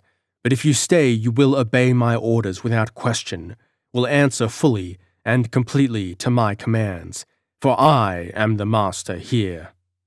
His voice held menace and power and warning. They murmured. Merritt's eyes flashed. He sprang from the low hillock of earth. He was unarmed, but they shrank back. And it was then that a sound broke in upon them, and Ibrahim, wheeling to look, cried aloud, and ran to Merritt, and shook his arm, shouting, "Look, see, sir! O Lord God, look, see!" Behind them, so that they turned to see it, a figure was racing over the sands rapidly, stumbling with staggering steps, a gaunt skeleton with fluttering rags, and as it came, it cried 3 times, hoarsely, "Merritt! Merritt! Merritt!" And it stumbled on past Merritt, looking neither to the right nor left, reeling drunkenly, panting like an overridden horse. An instant, Merritt stood motionless with his men, but with the voice, he ran and leaped forward and caught the flying figure by its arm. "Dean! Dean, for God's sake, what's happened?" And Dean stumbled, recovered himself, reeled, and came slowly to the ground, with Merritt's arm around his shoulders and his face hidden in his hands. Merritt looked up, white to the lips with sheer fright. "Get water, somebody!" he cried. They brought him a cup, but Dean made no motion to take it until Merritt held it carefully to his lips. Then he snatched it, with a snarl like a hungry beast, and drained it, and laughed hoarsely. "Give me more!" he panted, and struggled to rise. "There, older boy, keep cool," Merritt soothed, and held him down. "Take it easy, you'll have enough." He gave Dean the cup again, and splashed water on the grimed, parched skin that drank as a plant drinks rain. "I had bad times out there," Dean said suddenly. He spoke thickly, out of a stiff throat, with a curious eagerness, yet a certain hesitancy, in short, detached sentences. "My men deserted when I insisted on searching farther. They took all the food and the water. You see," the words came out painfully, "I didn't find him. 2 nights ago, when was it? I forget. I've been out there years and years, but something happened. I saw something running away from me, so I chased it, and when I found it, he broke off. I don't know what I'm talking about. That morning I had been just within sight of your flag, so I was pretty sure of my direction, but when I went on, keeping it as well as I could, I was nearly gone then. I heard your voices, and I ran, and called for you." Again he stopped. Merritt, giving him drink, said uncertainly, "I don't think I understand. Why do you say, heard your voices? Of course you must have seen the camp before you heard us, or were we making such a racket?" And after his words there came a pause, unexpected, pregnant with hidden meaning. Merritt suddenly saw Dean's hands slowly clench, with a strength which left the knuckles white, clench until they shook to the muscular effort. Dean said, very slowly, in a perfectly expressionless voice, "I thought you had found it out by this time. Merritt, I'm blind." Again there was a pause. The cup in Merritt's hand remained tilted, its contents spilling upon the ground. Then, he said, almost below his breath, "How did it happen?" "I'll tell you. Later. Can't we get inside somewhere? I feel the sun," Dean said. He got himself to his feet, unsteadily, making a strong effort to get control of his weakness. Merritt passed an arm through his and led him to his tent. A crowd of natives followed, curious as children, understanding nothing of what had passed. That night, lying on his bed, with a wet cloth about his head, Dean told his story to Merritt in the darkness.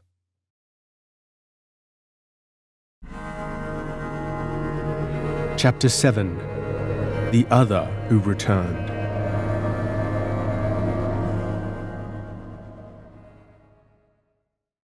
Merritt sat at the tent door, smoking, glancing now at the long figure on the bed, now out across the night, to where the mounds loomed through the darkness.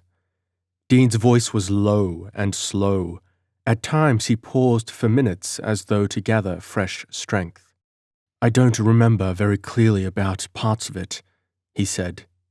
"So if I get disconnected now and then, you'll know it's because I can't fit it all together. We searched in circles. For 3 days the men were all right. Then we worked around to the rocks, where I half expected to find at least the remains of the Arabs, but there was nothing. After we left the rocks, the men began to get ugly. They declared there was no use in looking further, and they wanted to return. Every day brought emptiness and failure. Holloway would not have been alive if we had found him, and although I hated to give up, I felt I could not risk the men's lives. So I said that the next day we'd start back. But that night a caravan passed us, 12 or 14 miles away. My men deserted and went to join it. They took everything but my glass, my compass and water skin, and what food I had with me. I started back on the—" He paused, with a visible effort to fix his attention on his words. "I think it was the 3rd day the water gave out. The next day at sunrise I saw the flag. It could not be seen with the naked eye. With the glass it was just visible. If it had not been for that, I should have died out there. I covered a good many miles that morning. There was not a scrap of shade, and the sun was cruel. About noon, I saw something running ahead. I thought at first it might be Holloway, still alive by a miracle. Gone crazy, you know, with the sun. Anyhow, I was not going to take chances. I chased it. Luckily for me, it went in the direction of the flag, due east. Then I realized what I was doing, with the sun scorching like a blast of furnace heat. But by that time, the mischief was done. My brain was burnt out. There was an iron band across my forehead. I nearly went mad with the pain. I think I got delirious after a while, for every time I woke, I was chasing that infernal thing across the desert. It stopped after a while. I thought it lay down, but that may have been my eyes. I was seeing stars and pinwheels then, and then something cracked inside my head, and the light went out." He drew a long breath. Always his voice was slow and monotonous, devoid of all expression. For a while I stayed where I was. Then I swore I'd get back in spite of it, or die on my feet. So I went on, as nearly due east as I could guess, trying to keep in the direction I had been started in. The fear that all unconsciously I would get to walking in a circle, and so keep on until my strength gave out, the feeling of appalling helplessness, of not knowing whether I was headed right or whether I might as well sit down where I was and wait for the finish. I tell you, Merritt, it was a journey to hell and back again. His voice shook ever so slightly. Merritt, in the doorway, turned his head away. What I am about to tell you now, you may say is nothing but the recollection of a delirium. The monotonous, controlled voice went on. I don't know how long I had been traveling. It was slow work, as you may guess. Suddenly I tripped over something. I felt around on the ground, and my hands struck what had thrown me. It was a body, Merritt, a dried husk that sounded hollow when I struck it. I don't know whose. It might have been the boys. They do dry up so fast, out in this sun, you know. It was a shock, an awful one. I don't know what I did. I was so set, heart and soul, on keeping a straight course, that I scarcely dared turn my face aside or stop moving. I felt for it, to see if I could tell anything by the clothes, but it slipped out of my hands and I could not find it again. I groped for it, but dared not move far to either side, lest I get turned around. It may have been lying within a foot of me, and I missed it. So I said, "God have mercy on your soul, whoever you were," and went on, and left it lying there. But if it were Holloway, if it were the boy, to come across him and not know him, and leave him. A sob shook him from head to foot. He continued, quietly as always, "He's one of us, of our speech and of our blood, and we were all he had out here. It isn't profitable talking about those days that followed. I think there were 3 of them. My water skin was empty. I chewed on dry biscuit until my mouth bled. In the mornings I set my course by the heat of the sun rising on my face. I broke out the crystal of my watch that I might feel the hands and know when they pointed to noon and the sun would be behind me. I had to travel in the morning so that I might have the feel of the sun to go by, and at night I was afraid to stir lest I get turned around. Oh, those nights, my God, those nights." His voice dropped to a whisper. In a moment he went quietly on, restrained, devoid of all expression. Occasionally I had half-delirious dreams, which I could not distinctly remember afterwards. Usually I was in a garden where the perfume of the jasmine and honeysuckle was enough to drag the very heart out of you, and where a woman was with me, whose face I couldn't see, and I dreamt about the princess a good deal, probably because I had had her on my mind, seeing her always as she must have been once, and never as the thing we found. In one dream, which I can remember, and which I'll never be able to forget, I saw the boy, our boy, in this garden place. He was lying face downward on the ground. I swear I could almost have touched him, it was so real. And a woman was stooping over him. Oh, Merritt, the loveliest thing that God or devil ever made. I never was given much to running after women, but in that dream I wanted to strangle him, to crush the life and breath and soul out of him. Because that woman was leaning over him, with her breath on him, and her hands on his head, and I was mad for her. In a way, I could see myself creeping through that garden towards them, quite without volition of my own, parting the vines and the flowers carefully, that they might not rustle, and, as I got to them... Dean stopped abruptly, his hand closed hard upon the corner of the blanket. As I got to them, the woman looked over her shoulder at me. From that point, it's all confused and vague, as dreams will be, and I've lost the details. I only know that she left the boy lying on the ground and moved away, that I followed her and caught her, and she did not struggle, but put her arms about my neck and held her lips to mine. I tell you, I felt the weight of her body and the warmth of her breath, as though I had held her in the flesh. And when hell and heaven and earth itself held nothing but the madness of her beauty, I felt a change. She seemed to stiffen in my grasp. Her arms dropped from her shoulders, and then I saw a change. I saw it as plainly as though I had been awake, and she was there in actual fact. I saw her flesh shrivel, and the skin cling tight to the bones. I saw her face sink in until the eyes were gone, and the cheeks were gaunt and covered with wrinkled brown parchment, and the lips were grinning like the jaws of a skull, and the thing slid out of my arms and lay on the ground, stark and rigid.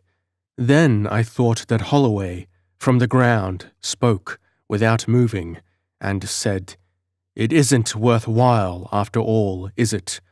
And I woke in a cold sweat of abject terror, with his voice ringing in my ears, so that I could have sworn that someone had just spoken. Oh, it was maudlin, I don't deny it, and I was well over the edge of madness. His voice all at once was strained and tired.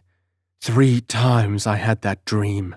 I used to wait for it, and long for it, to intoxicate myself with her loveliness, but even in my sleep I was conscious of trying desperately to waken before the change should come. I never succeeded, and when I did wake, it was always in the same shiver of mortal fear, with that thing, dark and stiff, on the ground at my feet, and the 3rd time. Again he stopped, controlling himself with an effort, gathering fresh strength to continue. Have you ever roused suddenly from sleep at night for no apparent cause, and realized that your mind, your consciousness, was broadly awake, while for a bare instant your body still slept, as it were? It gives you the physical sensation of sleep.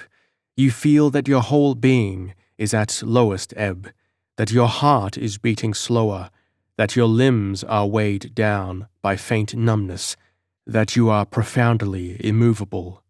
You are not, of course. When you make the conscious effort, you can move with perfect ease.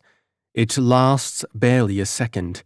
That is how I woke, the 3rd time, and in that instant, while I lay feeling as though I could not stir hand or foot to save my soul, yet with every mental faculty waking to alertness, I got the impression of arms, soft, human arms, removed from my neck, and knew that something beside me had sprung away, swiftly and silently. Dear God in heaven, how I cursed my blindness then, not to know whether I was the plaything of strange forces, none the less real because I could not understand them, or whether it was all the workings of a fever-haunted brain, whether something was actually happening out there in the desert, or whether I was merely playing the fool. Luckily, with nobody at hand to take in the full beauty of the spectacle. Oh, well, the only conclusion I can come to is that during those 3 days, I was undoubtedly insane. And I hope to God it's the correct one. It seemed as though this went on for cycles of time, shivering nights spent half in a state of maudlin, sensuous bliss, half in a panic of crazy fear, blistering days crawling on, inch by inch, over red-hot sands, in a blackness that was swimming with blood-red mist. I soberly thought I had walked for weeks when I heard voices that sounded quite close at hand. I forgot that sound carries over the desert, almost as over water, and thought I was right among you. I heard Ibrahim screaming his "Lord God" about something, and I ran. That's all. His slow voice stopped with a gasp of utter exhaustion, and for a long space was silent. When at last Merritt spoke, huskily, no answer came. He went to the bed, shielding his light with care, and stood looking down. Dean's gaunt frame was relaxed.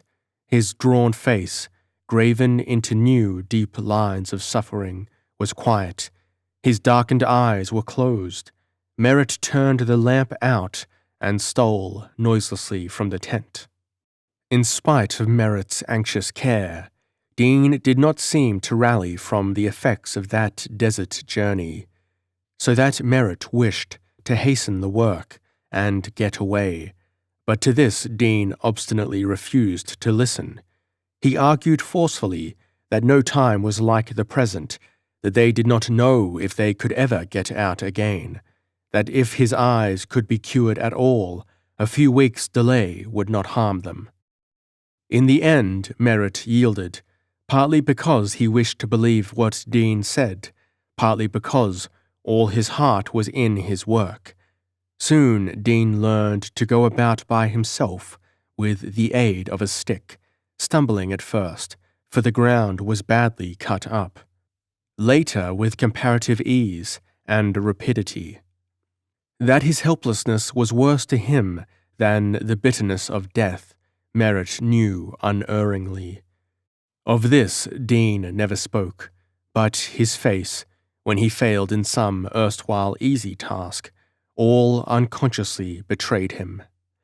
Continually he was restless, ill at ease, yet striving doggedly to get himself in hand. Merritt began to notice in him a desire for companionship, especially towards nightfall, noticed with open eyes that Dean kept himself always near a group of men, even though he sat silent, taking no part in their talk. Twice, Merritt, going late at night cautiously to his tent to see that he wanted nothing, found it empty. At first this frightened him, suggesting thoughts of Dean wandering alone in the darkness, until he remembered that night and day were as the same to Dean. So a week went by, and the evil that brooded over them awoke once more and stalked abroad.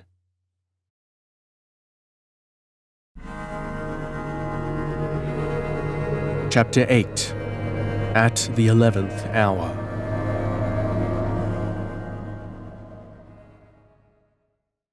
Merritt, in his tent, was busily bringing his journal down to date. The lamplight fell unsparingly on his grey face, weather-worn and with tired eyes, and flung a distorted shadow of him on the tent wall behind him. He wrote slowly, making no corrections, methodical, thorough, as in all his doings.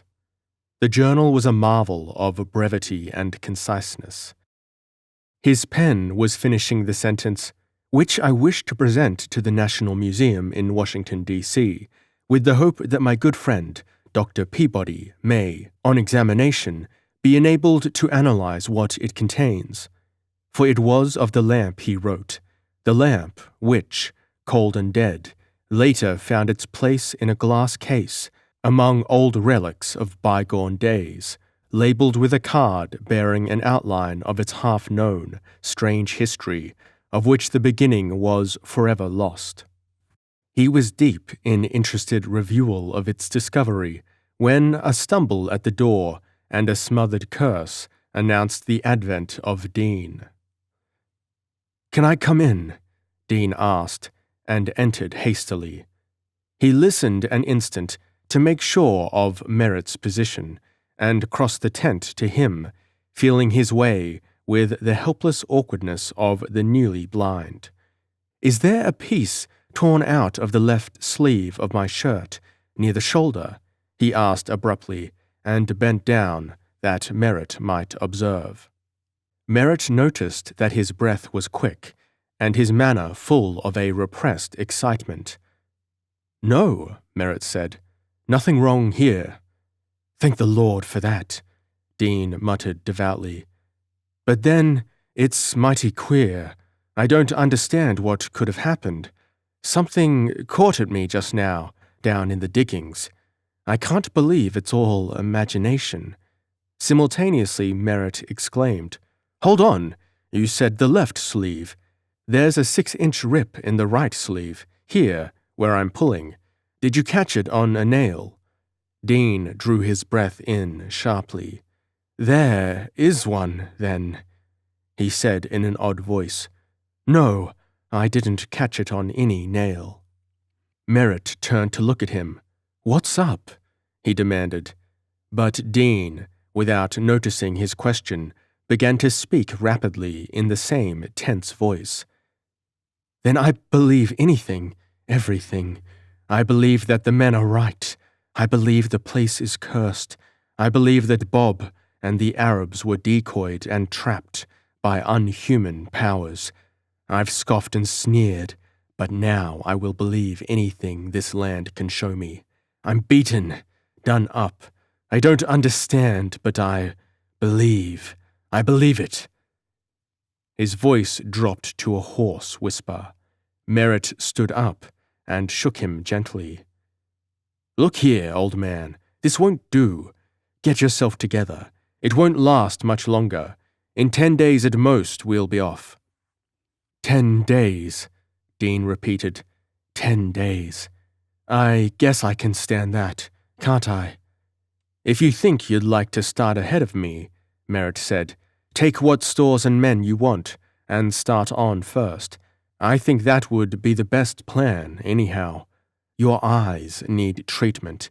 It may be a serious thing if they don't get it soon. I won't be long behind you. But Dean interrupted with sudden fierceness, a burst of uncalled-for anger, so that Merritt stared at him in sheer amazement. "See here, don't say that to me again, understand? Why, do you know what you're inviting me to do? Play the coward, run away and hide my head in the sand, make a worse spectacle of myself than I am already. That's what you're asking me to do, but I won't. By heaven, I won't. Don't think that because I'm useless and not worth my salt, I'll let a man, any man, insult me." But on the word, his voice changed and hesitated. His torrent of speech checked. He said with a certain timidity, which sat very strangely on him, a deprecating humility not good to hear. I don't mean that, Merritt.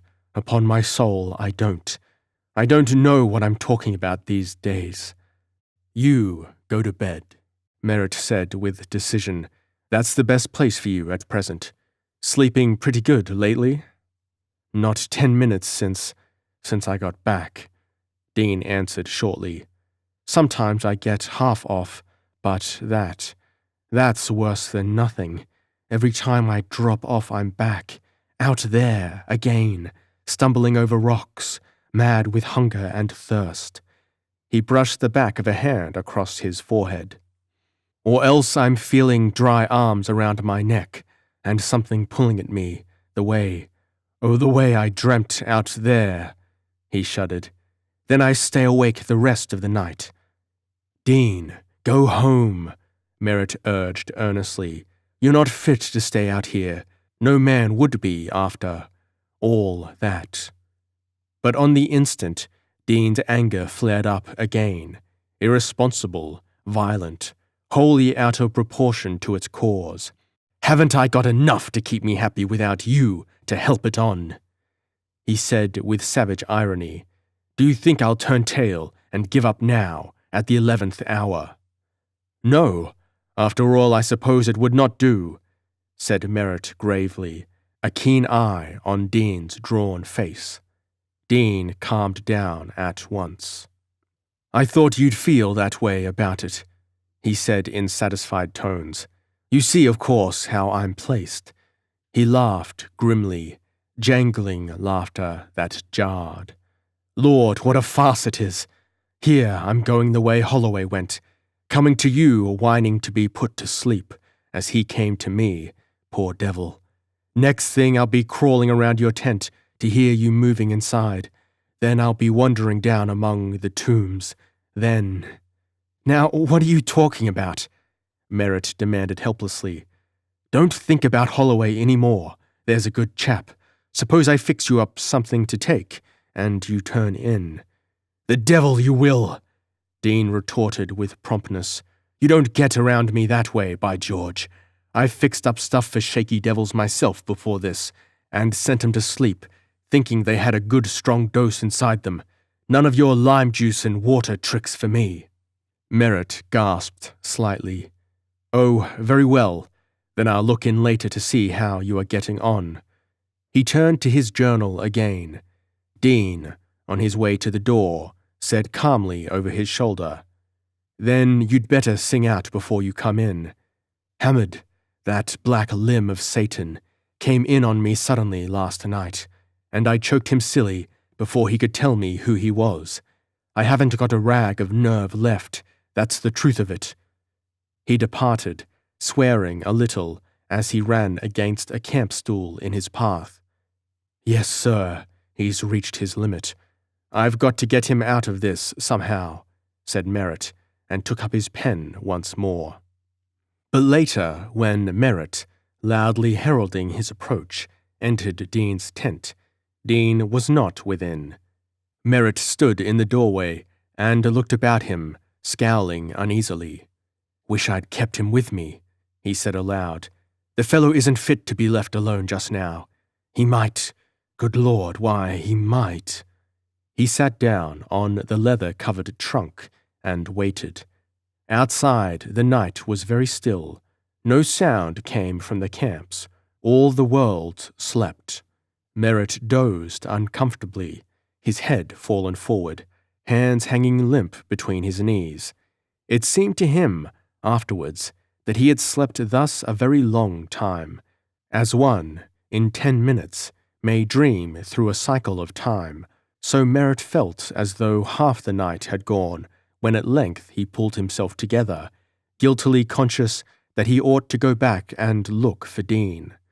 He yawned, stretched, and got himself to his feet, stupid with sleep, noticing, irrelevantly, that the lamp was still burning and that the moonlight, coming through the open entrance, turned its light wan and sickly.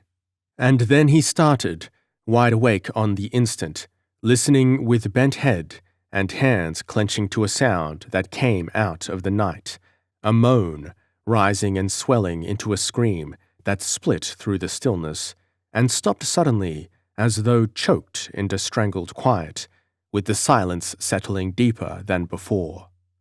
The cry came from the excavations. Merritt dashed out of the tent and ran hither, his teeth set hard, every muscle tense to face he knew not what crisis. But that some crisis was at hand, instinct told him surely. He gained the edge of the level, which overlooked the courtyard, 40 feet below, and looked down. There, among the exhumed tombs, was dense black shadow, save at one place only, in the center of the open court, where the moonlight fell like a lake of silver at the bottom of a well. Merritt, pausing, uncertain which way to turn or what to look for, heard strange sounds arising from the heart of the shadow below him.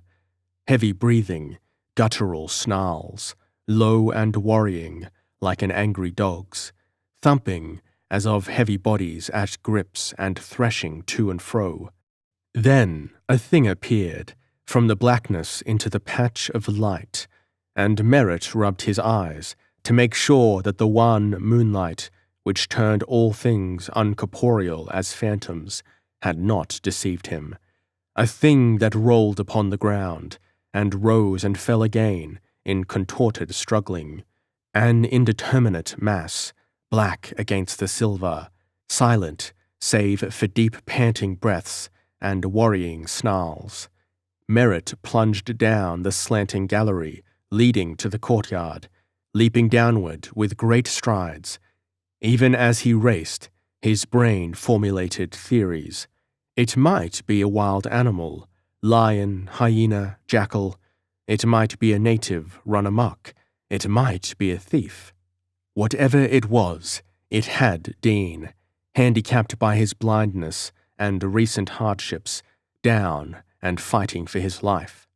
Merritt gained the lower level, stumbled over an unseen obstruction in his path, recovered, and dashed into the courtyard to where the struggling mass had been.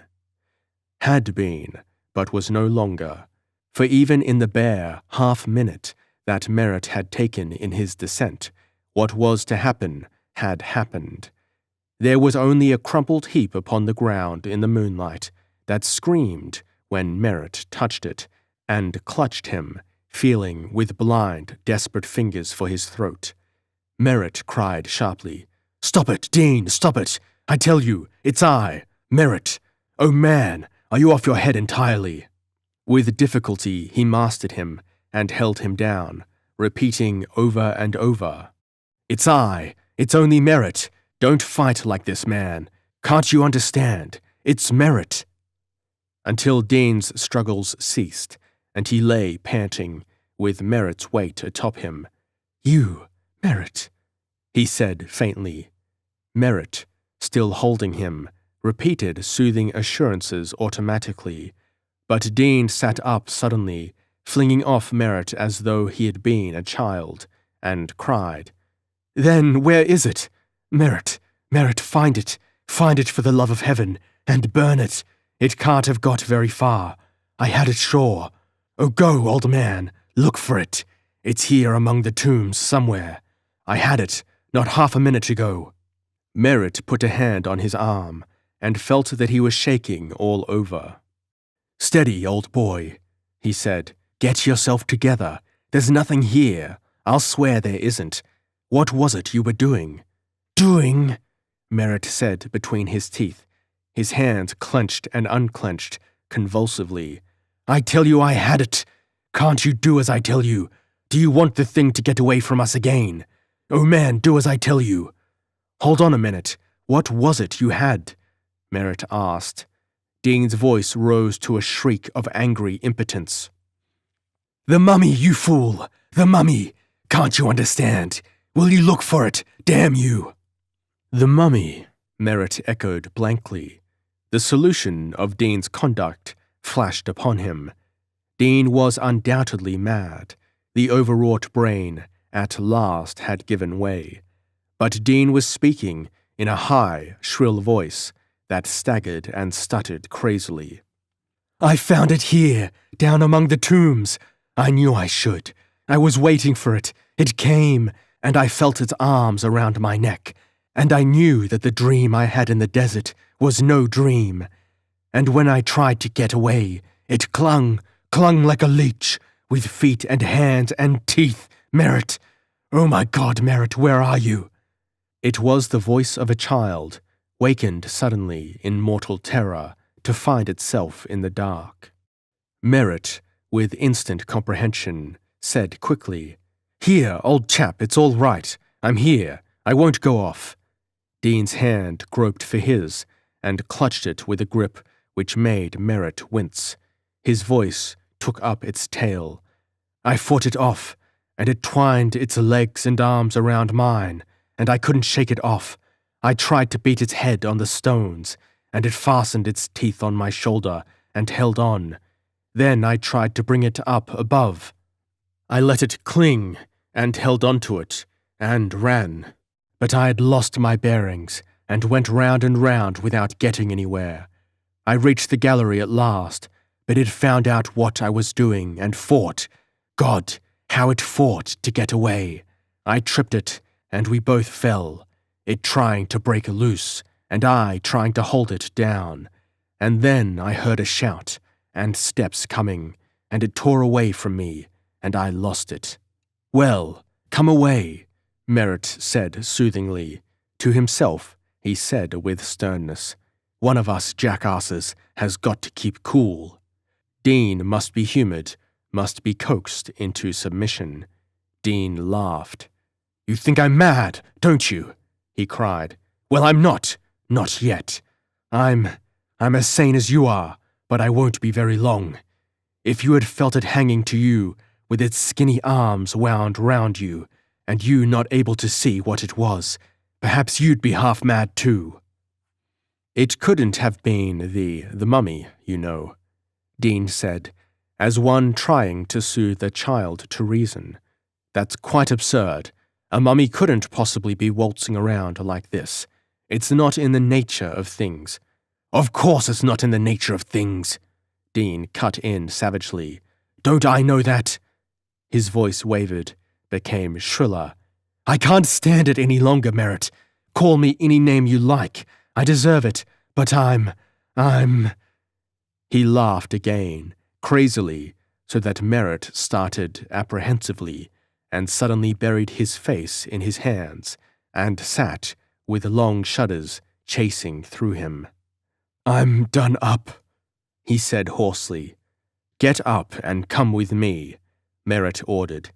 He caught himself casting a wary eye around. Dean's collapse had unsteadied even his well-strung nerves. "We'll not stay here another day. This place is unholy. That's all there is to it.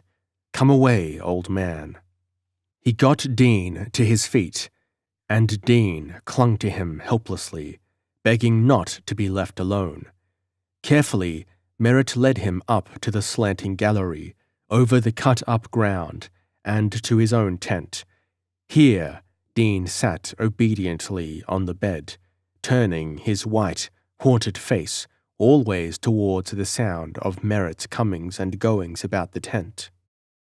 Merritt saw, with a sense of shock, that his shirt had been torn to ribbons on one side, and on his shoulder was blood and the mark of teeth. He washed the wound and touched it with lunar caustic, and Dean laughed grimly through locked jaws. Then Merritt put him to bed and lay down himself where Dean might touch him and be instantly convinced of his presence, leaving the lamp still burning. The tent fell into silence, but Merritt, always wakeful, with every nerve strung taut, felt subtly the tenseness of the figure beside him, knew how Dean, motionless, was holding himself down by sheer force of will, and longed feverishly for daylight when the nightmare of the darkness should end. Once, indeed, he dozed uneasily, only to be wakened by Dean's hands, wet with sweat, playing over his face, and Dean's voice whispering, "It's out there! I hear it!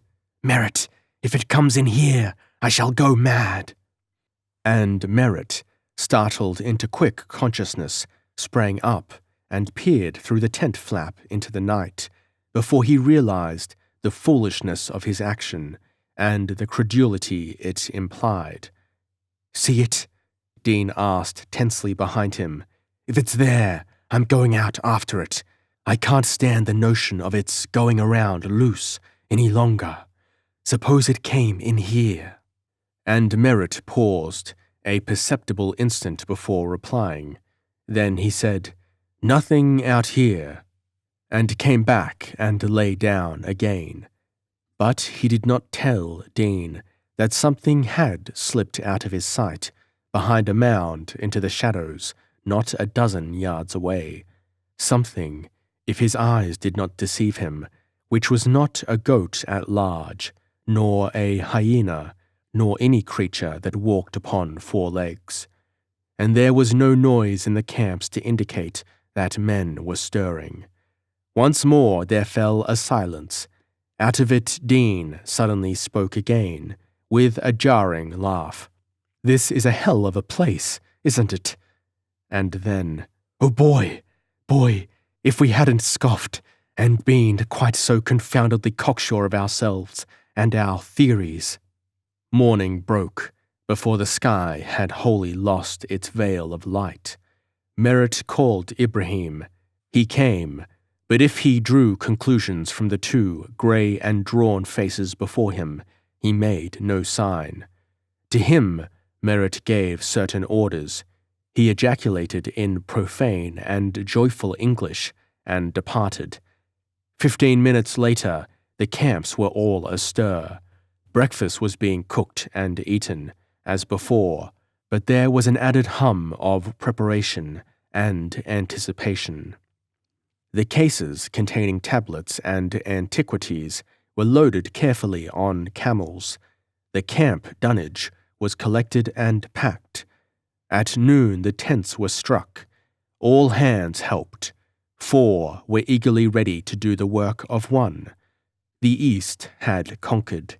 Whatever means she had employed to hide the remainder of her treasures from the eyes of the prying West had done their work. The grave, half opened, was to be left in peace. Her methods, lawful or unlawful, had sufficed. At sunset the caravan started. Merritt, his grey face and tired eyes, seemingly unchanged, sober, yet with the activity of one who, in authority, must be all things to all men, urged on the advance. Dean, silent, with brooding face and bowed shoulders, sat his horse listlessly, leaving its control to the Arab who held the leading rein. His reddish hair was touched with grey, The lines of humor about his mouth had given place to other lines, which cast the face into a new mold. He looked aged by many years. The sun, shooting his last level rays across the desert, fell full upon their faces as they set upon their journey, leaving their work half done. The vanguard drew away over the desert, a long string of horses and men and camels. In the last moment of twilight, when the sky was steeped in violet, and the darkness rushed down upon them with swooping wings, Merritt turned in his saddle and looked back at the scene of his work. The excavations, only hastily filled up again, gaped like open wounds which might never heal, but remain always open to the pitiless sun, and the driving sandstorms, and the holy nights, half revealing, half concealing the secrets which lay below. The half-buried corpse of the city that had been sank again to its broken rest, to lie a while in pitiful nakedness, and be slowly buried once more, in the fullness of time, beneath the shifting sand. Man had come, and man had gone. Man had come again, and now had gone, and the earth would reclaim her own. The inscrutable East, brooding and somber, wise, with forgotten evil lore, had conquered. A sick goat, left behind as worthless, ran a few steps after the caravan, bleating feebly. It stopped in front of one of the mounds and looked after them, as horses and men moved slowly across the desert. Occasionally, from in front, voices were heard, growing always fainter as the dark string wound its way westward against the stars. But those in the rear were very silent. Merritt, looking back, saw something slipping among the mounds, a black blot against the dusk, and struck the spurs into his horse's flank. Then he remembered that it might have been the goat. Then the curtain of night shut down, and the stealthy moving thing was blotted from his sight.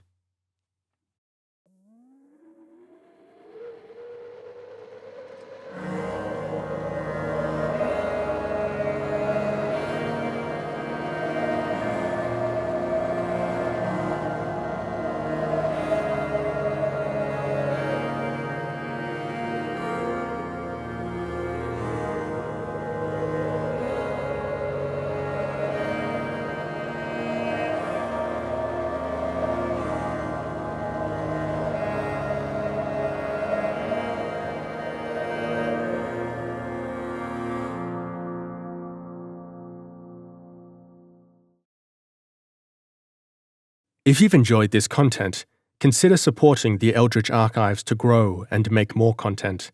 Become a supporter on Patreon, buy an audiobook on Bandcamp, or like, comment on, or share one of the videos on YouTube.